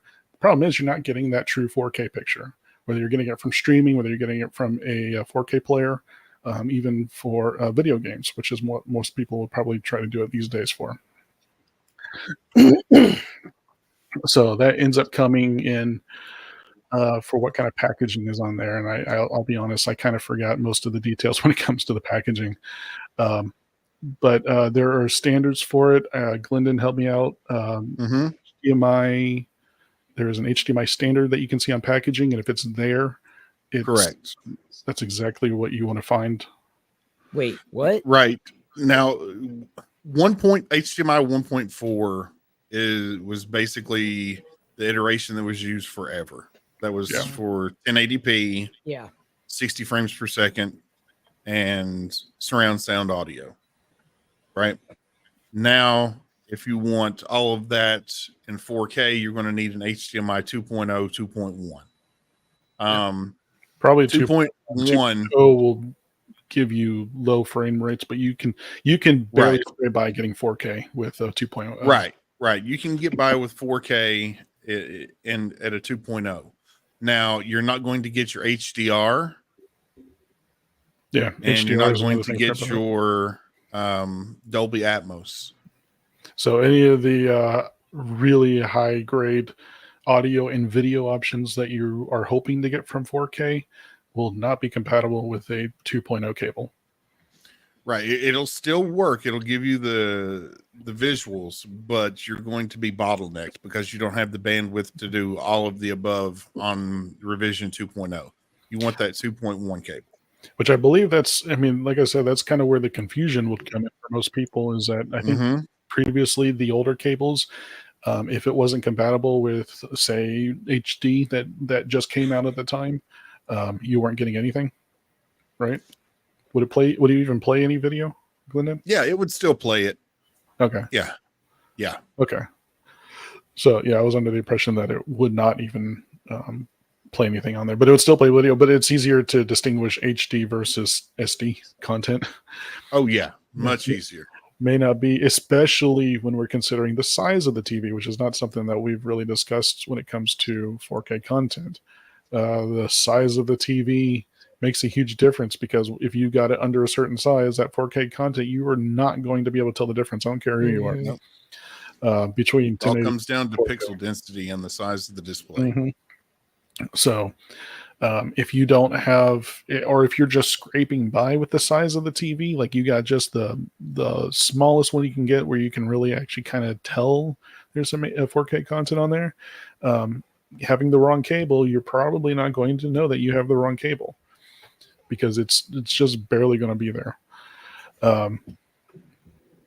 So trying to gain the right cable is going to be, like I said, comes down to the packaging on it. You're going to want it to say it supports 4K, but there's also the guaranteed, because there's still, like, if you go on Amazon, you can find a lot of people on there or a lot of sales on there that'll kind of screw you over. But I forget the labeling, Glendon. HDMI certified? VESA and HDMI certified are the two that you want to look for.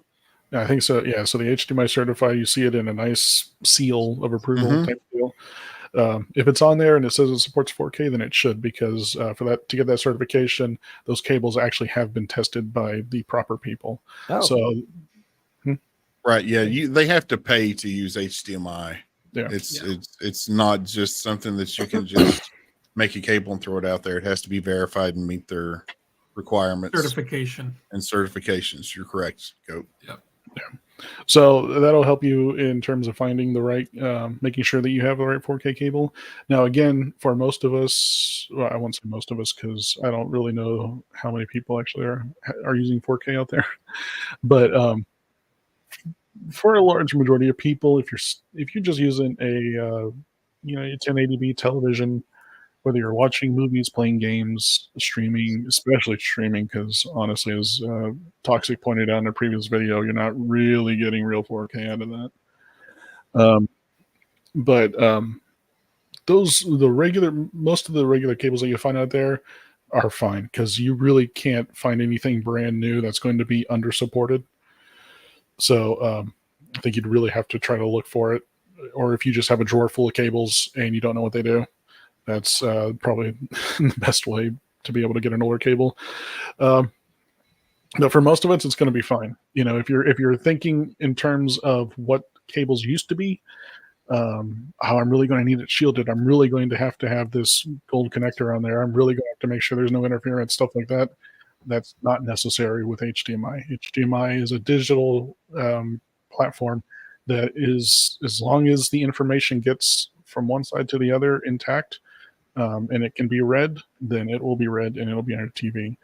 You don't even really get fuzziness anymore. It'll be pixelated if it's not working correctly. So you'll know if it's not working correctly. The other thing that I did have listed on here is talking about cable length, because that can make a difference too. Or different.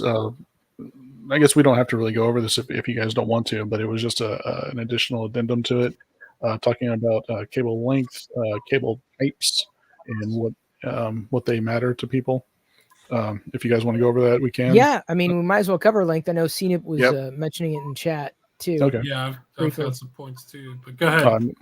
So talking about your basic cable that everyone's going to use, most everyone's going to use is your standard bidirectional cable, which is a passive cable, which means the electricity that you get from the HDMI port on your source device should be enough to send the signal all the way down to the other end without having any issues. If you need to do extra long cables, though, you can do larger gauges. That way, the wire is going to be bigger, so you can make sure that signal is as hefty as it can be on its way down. But it's also going to be an active cable. What that means is one side of it is going to have more power shooting to it. So from the source, I think some of these will have.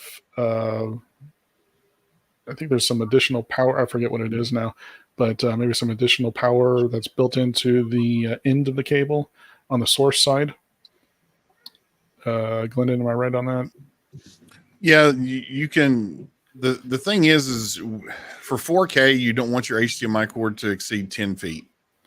Yeah, no, I wasn't even necessarily talking about 4K specifically, just any HDMI cable. You can't use boosters, signal boosters that are in some of those cables that are higher gauge. Yeah, I was trying to think it was a signal booster. It has so basically what I'm trying to get is that these extra long cables generally are one directional. So that means you have one end that you plug into your source, and the other end will plug into your display, which is your television. It will not work the other way around, because basically that one end that's coming from your source is boosting the electrical signal, so it can make sure it gets all the way to the end of that long cable. And it's probably going to have over 25 feet cables. That's probably what you're necessarily having for. I actually have a nice long one that I used. I went in my old house. I had my before I did all the in-home streaming and setup. I went from my PC that was in one room at the far end to my television that was in the living room, and so that way I would just run a really freaking long cable. I went from my computer to the television in order to be able to play video games on there and even watch movies and stream and stuff like that directly from my computer before, any of the stuff that I had. But that was a directional cable, so it had a booster built into the piece on one end from the PC, and that was enough to get the signal down all the way up to the television without any issues. Another cable type that you can find that is really nice too is an ultra thin cable, which is great if you have tight spaces and you don't have a place to have a bulky cable that you got to try to snake through somewhere. Ultra thin cables are great. I have a couple of them myself that I've used over the years, and they work just as well as any other regular HDMI cable. The difference between those is that they only have fiber optics in them. So what that means is those are going to be active also. One end of the cable is going to basically transform that electrical signal that's coming into the HDMI port, going to turn it into a fiber optic signal that will run down the cable, and it'll be read on the other end, which will turn back into an HDMI signal and plug into your television screen. But it's it's directional also, but it can be very convenient as long as you're not going to get long runs out of it, obviously. But again, it is great for tight spaces and stuff. And then one more deal for HDMI that I actually really like that I have seen in practice is if you have a super long run for HDMI cable, yeah, you can get you can daisy chain with some boosters and stuff like that. You got to make sure you have power source for those boosters though. And then the long cables themselves, they're useful and they're doable. But one other option is HDMI over Ethernet. So you can get an adapter and have an HDMI port on the input port in there. Basically, you have two HDMI ports, plug them into the walls or wherever you're doing them. Say you got them from one end of the house and you're going to put it to the other end of the house. So it's just a converter that you plug a couple of Ethernet cables into, a couple of Cat5s in there or something. Run them down to the other end of the house, have another port there, and it actually works pretty well. I have seen it in action. You just plug the HDMI cable from your source into that. It works as an extension cable, basically. Takes it over to the other end when you plug another HDMI cord into the other side, plug that into your display. So I don't know if you've seen that, Glendon, if you used it at all. I've seen it. I've not used it. I've used HDMI over a fiber optic, and that's really awesome. That's what I use whenever I run through the wall, or if it's going to be longer than a 10-foot run, I use an optical HDMI cord, which is instantaneous, no degradation, no loss of signal. That seems to be the new go-to now, as opposed to the Ethernet. Yeah, this was about 10 years ago when that was being implemented and when I was seeing. But it's interesting, and so whether it's Ethernet or over fiber optic, which I'm sure fiber optic has significantly less degradation, signal loss working with it. So those are options if you have a long run for whatever reason that you need to get done. Those are just other options that you have. So in all that, you still got to make sure that whatever you're using it for is going to be compatible with whatever signal you're trying to do. So if it is 4K, then you need to make sure that however you're using the cable, whether it's a long run or making sure you have the right cable, you need to make sure it's compatible with 4K. Later on, it's going to need to be compatible with 8K if you decide to go that route. So just some tips right there to make sure you have the right cable and understanding where HDMI is today, where it came from, and understanding that if you have 4K, you may not have the right cable. Yeah, the best advice that I can give now is if you're getting an Xbox, or if you've got an Xbox, if you've got a PlayStation that's capable of 8K, 4K, 120 frames per second, those devices now come with adequate cables. You don't need to go out and look for them. So whether it's an Apple TV, whether it's an Xbox, whether it's a PlayStation, you're going to have a capable cable for said specifications that are included in that box or that device. And with your television, the part that really took people is whenever 4K first started, and they were not switching out to the new cable. They were just like HDMI is HDMI. And that's what it all boils down to. And it is very important, because my dad was guilty of it. He went out and bought a new television and had his cable provider give him a new 4K box, and he was still using a HDMI 1.4 cable. He's like, oh, I don't even need to open up the one that it came with. I've already got one that's open here. I'm just going to use it and plug it in. And I was like, Dad, no. Let's go ahead and get this switched out. We're going to do it. We're going to do it right. So yeah, just make sure that you follow the specifications. But like I said, most of the products that you receive nowadays, they come shipped with something that's going to be able to use those specs. I think consoles are probably be your best bet for that. Yeah, I don't know so much about probably 4K players should do it. I think in the past they weren't necessarily coming with them, but today if they come with a cable, it should be 4K compatible.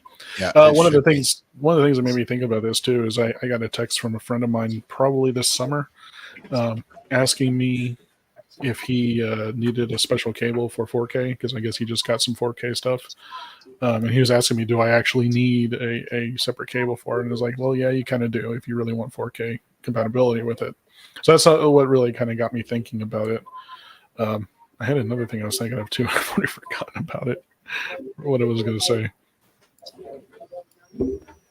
Yeah, it'll come to me later on. So, yeah, my buying tips have always been, aside from the budget focus, have always been get the thickest cable you can get. Thicker cables are always better, especially for long runs. But if you can get them short runs, fine. That said, I'm not opposed to getting a deal because, again, 6 foot or shorter lengths, it's really not going to make a huge difference. But I've always stuck to getting the thicker cables if need be. Premium cables more recently. I'll backtrack. So premium cables back in the day were a gimmicky thing, right? It was just, it's gold plated. It's monster cables. Monster cables was a big one of them. They were a premium brand. It didn't mean jack, but now there is depending on the company, if they truly hold to it, there is a truly premium brand cable or premium-esque or quality brand, not brand, quality of cable than something off of somebody else's value shelf. The gold plating, I don't buy into it too much. It does help with corrosion.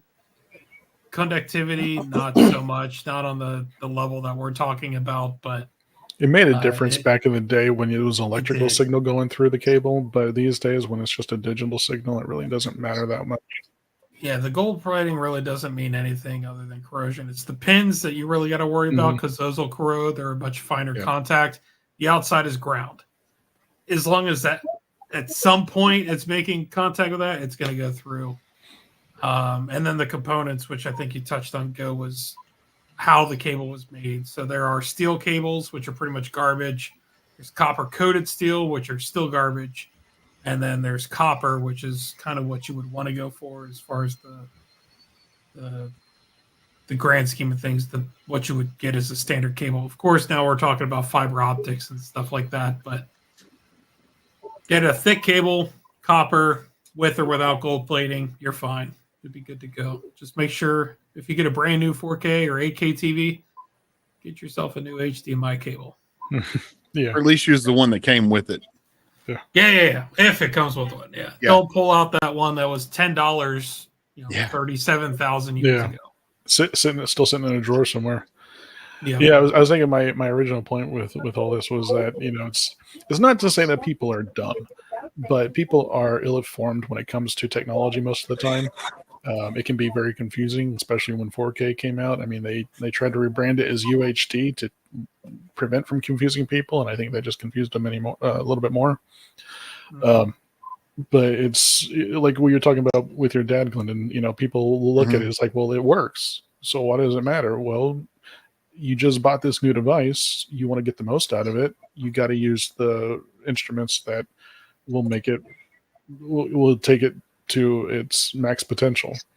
Yep. And when it comes to HDMI cables, I mean, you're so ill-informed for all this. I mean, even when I was looking it up, there was just a lot of stuff that I even learned. Yeah, the specifications and the revisions are ridiculous. Yeah, and that hasn't helped anything either. I mean, no, it doesn't. Thankfully, these days you're not going to find something that won't work and won't work well, and won't make your picture look good. It'll look decent even if it's not 4K, but it will work and it will do its thing. Before you had to make sure you had the right specification, had the right category of cable that you're using. But I'm also thinking too, like if you're shopping for a cable, which is why I mentioned, how to find the right kind of pack. and stuff. Amazon is loaded with fraudulent sellers on there, selling all kinds of cables that say 4K in the description and all that stuff. But when you get it, you come to find out the thing's garbage, and it can barely do what it's talking about. It might be compatible with 4K, but just barely, and it's just scraping by. It's not going to do what you need it to do. So that's why I say, when you're looking to buy something, even on you're looking on Amazon, on the product displays, it will prominently display and proudly display HDMI certified. So look for that at least. Make sure it's 4K compatible. And all those things like that, that it has everything listed in there that you need it to be. And as long as it says HDMI certified, you should be okay. Because like I said, HDMI certified will make sure that they have tested the cables that are being sold. Yes, sir. Good deal. Have you even seen a cable? It was a gimmick, but I don't know if some people bought it. It was a HDMI cable. I believe they had a RTX like 3060 chipset built into the cable to give you the best ever resolution, which total sham. I mean, nothing in it. I mean, it was probably lower quality than your standard cable, but I mean, it was like trying to upscale within the cable itself. I think I remember seeing something. They claimed it was gonna improve the signal by passing through somehow. And no, there are upscalers out there that you can get, like an M Classic. Sure. Yep. That will help your display. I've got one hooked up to my Dreamcast that I modded with an HDMI board to help me achieve like the best resolution that I can get. But yeah, those are out there. Those upscalers are, and they do work. Some of them. Sure.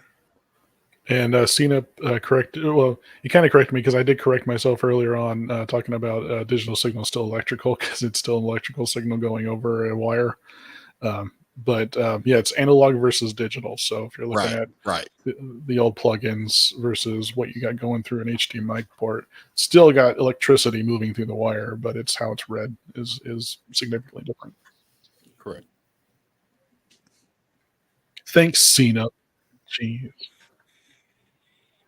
You're muted, Chris. Can't hear you, Chris. You're muted. Sorry. Yeah, I am muted. It's probably best because I had nothing important to say anyway. I had to be muted because I'm juggling Jedi over here. But I figured the HDMI or even the cable topic was worth exploring, and obviously it was. So appreciate the deeper dive as well as the back and forth there. Glendon, you are last up. I'm picturing you juggling like Yodas in the air. No Yodas. When you say you're juggling Jedi? No, just one single child, a daughter, and we'll just keep it. We'll keep it at that. Glendon, what do you got for us tonight? Yeah, I'm going to go over the benefits of NVMe storage over mechanical hard drives. Real quick, that's a really good topic. Real quick, as you go over that, just for my clarification, so can you let us know the difference between NVMe and M.2? Because supposedly they're not the same thing, except they're form factors or something like that. Like I know M.2 is a form factor, but you can get M.2 drives that are not NVMe, right? There's still flash memory though. It's non-volatile memory express is what NVMe stands for. Basically what it's saying is it's not mechanical. It's all flash based memory. So it's basically, think of it like an HDMI or a display port. It still does the same thing. It's still the same kind of technology. It's just a different form factor. Yeah.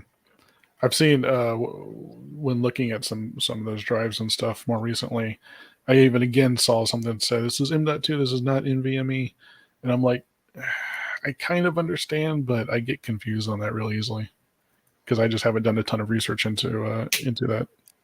Right. Well, the biggest reason to switch or upgrade to NVMe M.2 is going to be speed, right?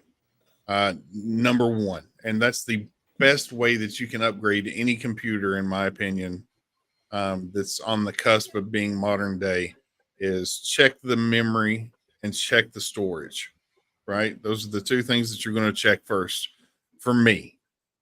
Just like Brad, would you agree with that? Storage, yeah, storage to me is the number one thing that you could just completely make an old piece of hardware feel new again. 100%. And I won't steer you too quick, but my use case is I've got an older computer. It's a second gen i7.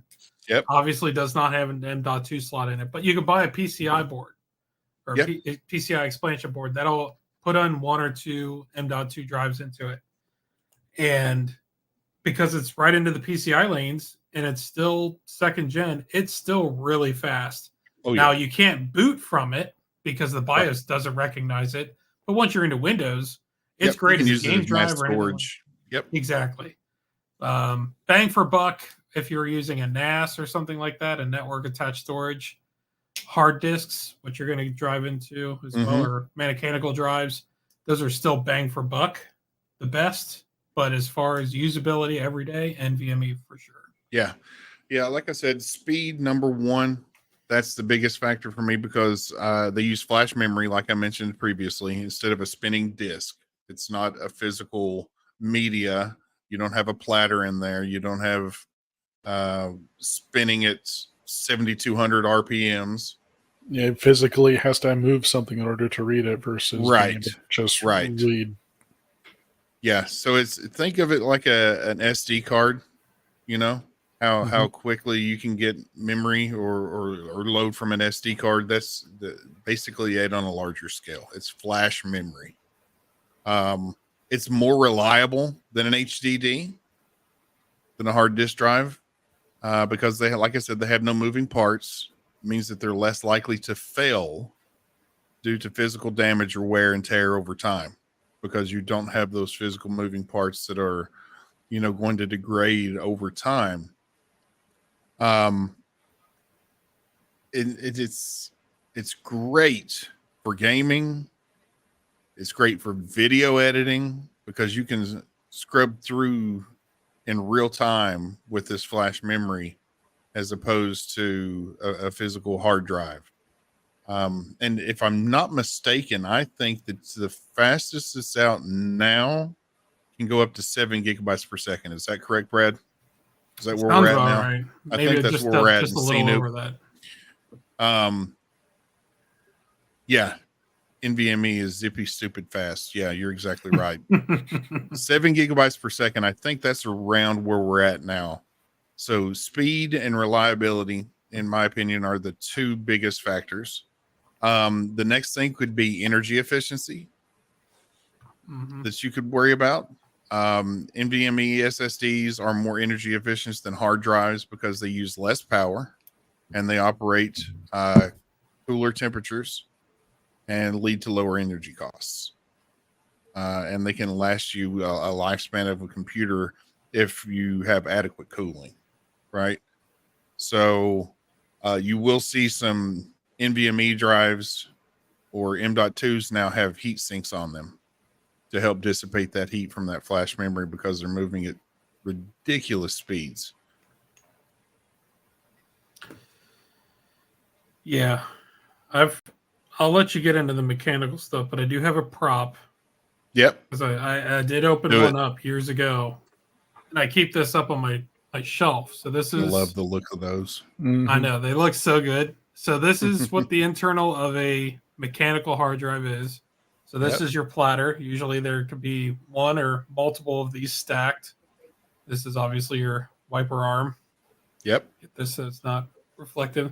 These are neodymium magnets. Yes, they are. Magnets. Very strong. If you get any of these, cheap or free off Amazon, or not free on Amazon, but Marketplace, you can pull these off and use them as fridge magnets, whatever. They're super strong. Yeah. But yeah, this is your mechanical drive. And when they say the speed of the drive, as far as the rotational speed, it means that this disk here is spinning 5,400, 7,000 RPM is typical nowadays. Yep.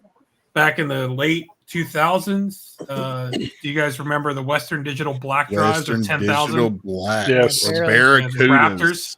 The Raptors and the Raptors. Barracudas. Yeah, 10,000 10,000 RPMs. So to get that speed, this disc was smaller, and it would allow that to. You only got like what 200 gig, 160 gig on them. Right. But the fact is, they were 10,000 RPM. You could get your data a lot quicker. But yeah, that's the inside of one of those big drives. Thank you, sir. Yeah, I love the look those. of them. I've got one in my other room with the cover off of it too. It's just an awesome looking piece of equipment. It's fun to see the inside of it for the first time, like when you actually have it in your hands and you're taking the top Yeah. off one. It's really amazing.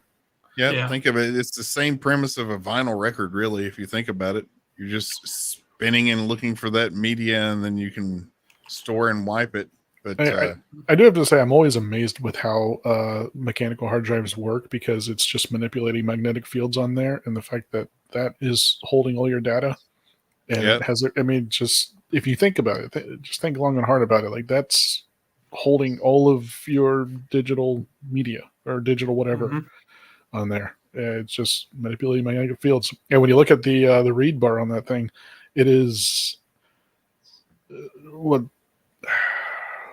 How do you it's not millimeters down there, it's like fractions of an inch, fractions of a centimeter, right? How close between the arm and the platter. Yeah, it's like as close as you can get to it without actually touching. It's just amazing how it's on there. Yeah, it's just hovering. I mean, when you take that cover off the drive, it's basically ruined. You have to open them up in a clean room. Any dust that gets in between that head and that platter will scratch it and ruin. Yeah, once you open it up, you're done. Yeah, I mean, you could probably still, like, if you're in digital forensics or something like that, you can get stuff off. But no, I didn't mean to. No, you're good. I just find I've always found, especially magnetic storage and stuff like that, really interesting, like floppy drives and stuff like that. Like the fact that, and even cassette tapes, video cassette tapes, that it's reading that you're getting the images or whatever you're getting off there. It's just I always found that really amazing. Yeah, you're right. It's way different. Yeah, I was just talking about because of physical media, how they spin up to access the different parts of the drive. Yeah, and to answer your question, Goat, the distance between the head tip, it's kind of like a record player needle. Mm-hmm. That gap between the needle and we'll call it the needle, and the rotating platter is around 5 nanometers or less. So it's very, very small. It can also be called the flying height, but it's basically just the air gap between that platter to change that magnetic polarity. And wasn't it like higher in years past because it's gotten smaller in order to increase reliability? Yeah, and I don't know if you guys have ever seen some of those old, like 1980s-esque IBM drives that are almost the size of a desk, and they might hold 100 megabytes, 150 megabytes, whatever it is, and they use 300 watts of power, and they're this tall and this long, and those obviously the tolerances were much worse, but modern platters today, it's a lot tighter. So another benefit would be their compact size. They're much smaller. Like in my PC, I don't even have any physical drives. I have an external drive, but inside my PC itself, I don't have any physical drive. I've told people none before, whatsoever. It's like the size of a large stick of gum. Yeah, it really is. It's about the size of a stick of gum. Wow. That you just slot it in and you screw it down to the motherboard. It's kind of spring loaded. It's got a tensioner on it that keeps it in place. But and it's keyed to where you can put it only in one correct way. But yeah, space, if that's a thing, and it's great for ITX builds or mini ITX builds or micro ITX builds on these motherboards now, because you don't have something that's just throwing off a bunch of heat and taking up space inside a small confined area. So compact size is also a plus. Compatibility, NVMe SE SSDs are also compatible with most modern operating systems. So you're going to see easy installs in computers and zippy installs. You don't have to sit and wait for that image to be put on a hard drive and just stare at a progress bar. I mean, you can have Windows installed in 10 minutes, basically. And most of that is really going through the menus, unselecting what you want to share and what you don't want to share. It's not so much the fact that you're spending your time installing because the speeds are ridiculous. It was giving me flashbacks to Windows 98 reinstalls where the estimated time would say 30 minutes and it still took an hour. Yeah. It was great, though. Yeah, it is right here. You can buy retail now 24 terabyte drives. Mm-hmm. Yeah. That's crazy. So compatibility, like I said, it's easy to use. It's compatible with a different variety of devices. You've got your game consoles now that use it. You've got the Steam Deck that uses it. You've got your PCs that use it. Your tablets use them. So it's just cheaper to manufacture. It's more reliable overall. You get stupid fast speeds with it. Lower energy costs, the size, those are all just pros in my opinion. Now, saying that, that doesn't mean that there's no place for physical hard drives. To me, at this day and time, it's still not feasible for me to go out and buy tons and tons of, 4, 8, 10, 12 terabytes worth of storage using NVMe or SATA, because you can go out and get 40 terabytes of physical storage for way cheaper than you could your flash memory. So it still has its place. The good thing about it is its transfer speeds from one to the other isn't terrible if you do it over the internet or your home network. So you could move files from your physical hard drive to your NVMe pretty easily now over your home network if you need to. So, but to me, those are the benefits for folks that are curious as to why you would want to choose that over a physical hard drive whenever they're much cheaper. But I still use a mechanical drive. I have 2 mechanical drives in my main PC right now. One I use as strictly storage. So I have everything. When I download something, it downloads directly to that drive. Yep. I also redirected all of my Windows Picture folder and the Windows Documents folder have all been redirected to that drive. And then I have a second drive that I use as an installation drive basically for all my video games. So anything from Steam and stuff like that will install to that drive. Yeah. But for my operating system and even a handful of other installations like programs and stuff like that, I have them all on a nice NVMe, and it's fantastic. I love it. Yep.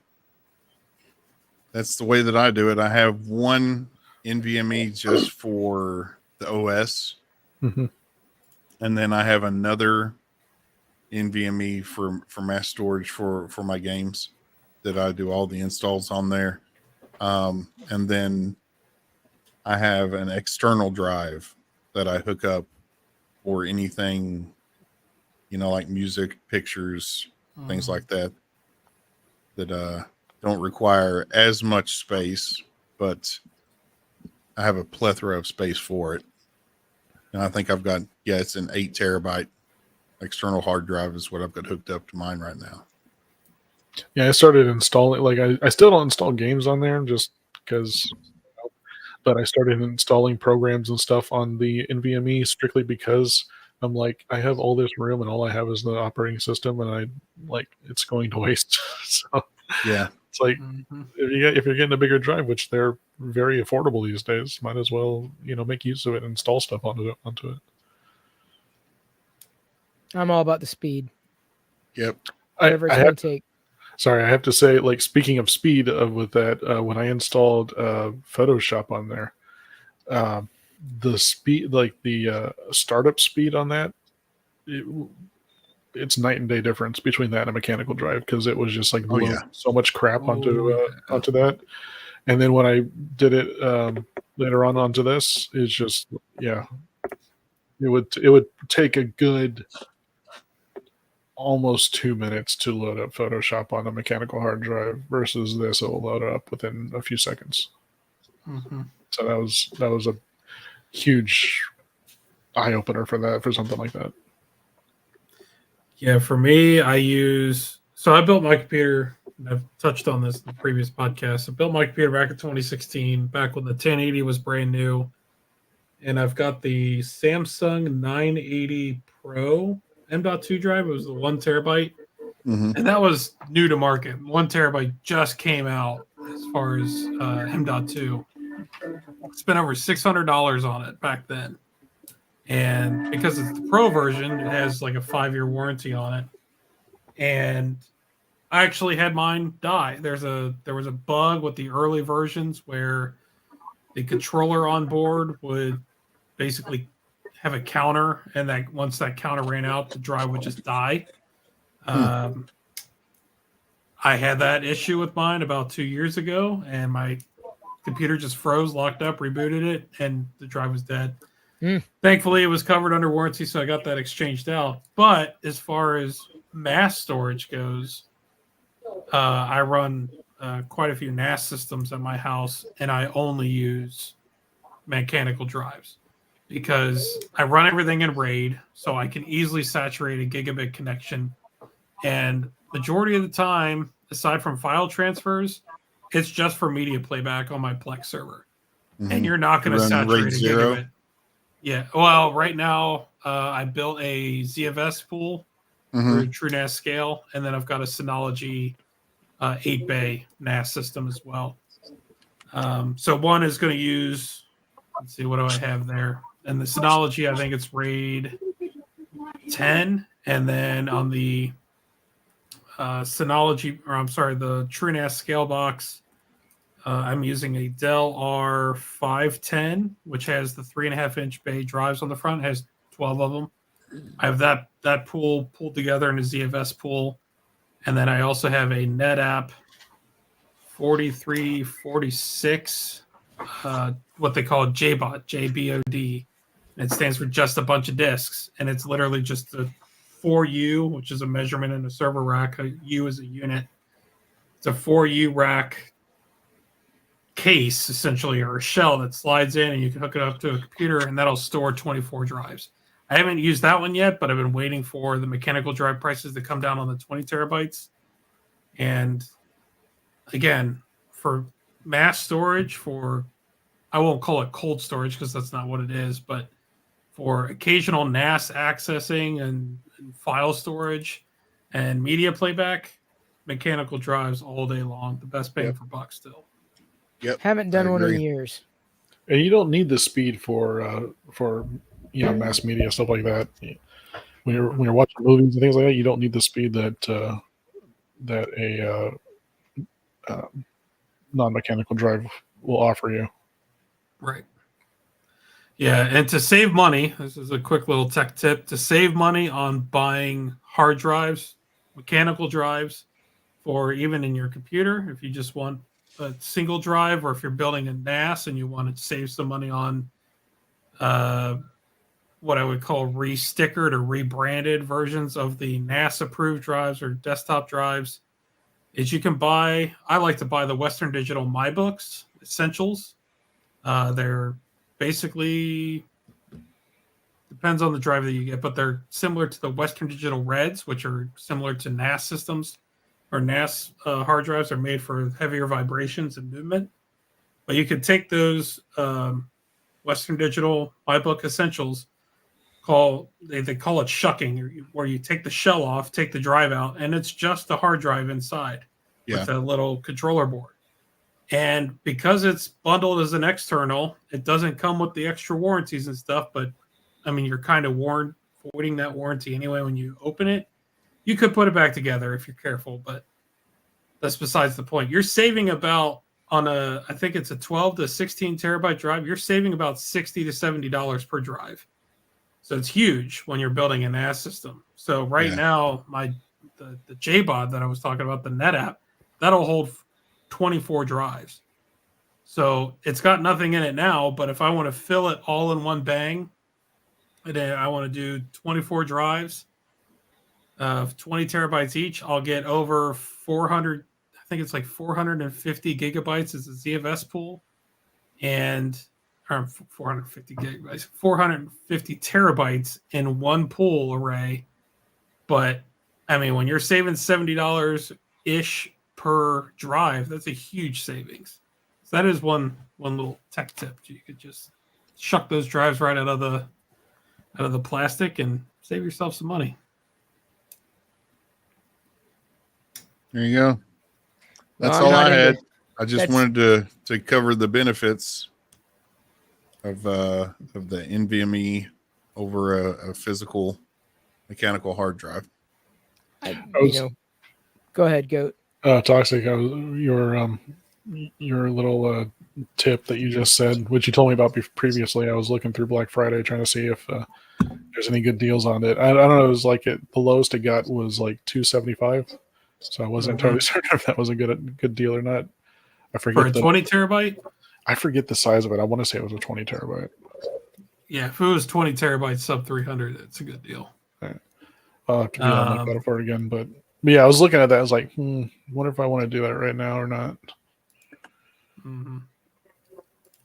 Yeah, it's good deals out there. That's for sure. Well, I appreciate the conversation and diving a little deeper into it, because, I mean, I would not have imagined that much difference apart from the obvious ones. Speed would be it for me. It's speed and everything else as far as my qualifications go. So I appreciate you covering that. I appreciate everybody hanging out. We're going to be popping over. I assume some of us are going to be popping over to the Twitch feed, which is up and running again. I was able to, after I got Mike's note saying it had crashed, I'm like, oh, okay, click. It's back up and running again. So thank you, everybody, for tuning into the podcast. Thank you for all the comments. I know CNIP hung for a good chunk of time, as well as Fusion Developer. We've had a few people in and out as well, including Jerry. That's an interesting note, by the way. I might add from Fusion, where he's talking about if you don't supply power to one of those non-volatile drives for 1 to 2 years, it may start losing data. Ooh. And I'm like, well, one, it's like, yeah, that's probably something to keep in mind if you have something, which actually I have an old Samsung that I took out that I replaced my NVMe. But second, I don't know. I just think it's interesting. Is like it's going to hold that data for that many years. It's like you think it would lose it earlier. I'm sorry. I just thought that was interesting. No, it's important to throw in there. I mean, that's why we have the comments and the people commenting and why we're doing it live. So we'll do it again next Monday. That's the scheduled time. I'll get that scheduled and pushed out probably on that Monday, because I'm not sure how many people will be jumping in live. And then out of this podcast, hopefully a series of shorts will be published, because that's how people get attention these days in social media, is using shorts. But thank you, Glendon, Mystery Goat, Will the Gamer, and Toxic Doom for hanging, for sharing, for keeping the discussion going, especially as I've been like juggling Jedis. Yes, Jedi. No, just Jedi. I think is the plural of Jedi as well. Thanks, everyone, one and all. I love you. I appreciate you. And at this point, I'm going to leave you to your own devices, and may the Force be with you always.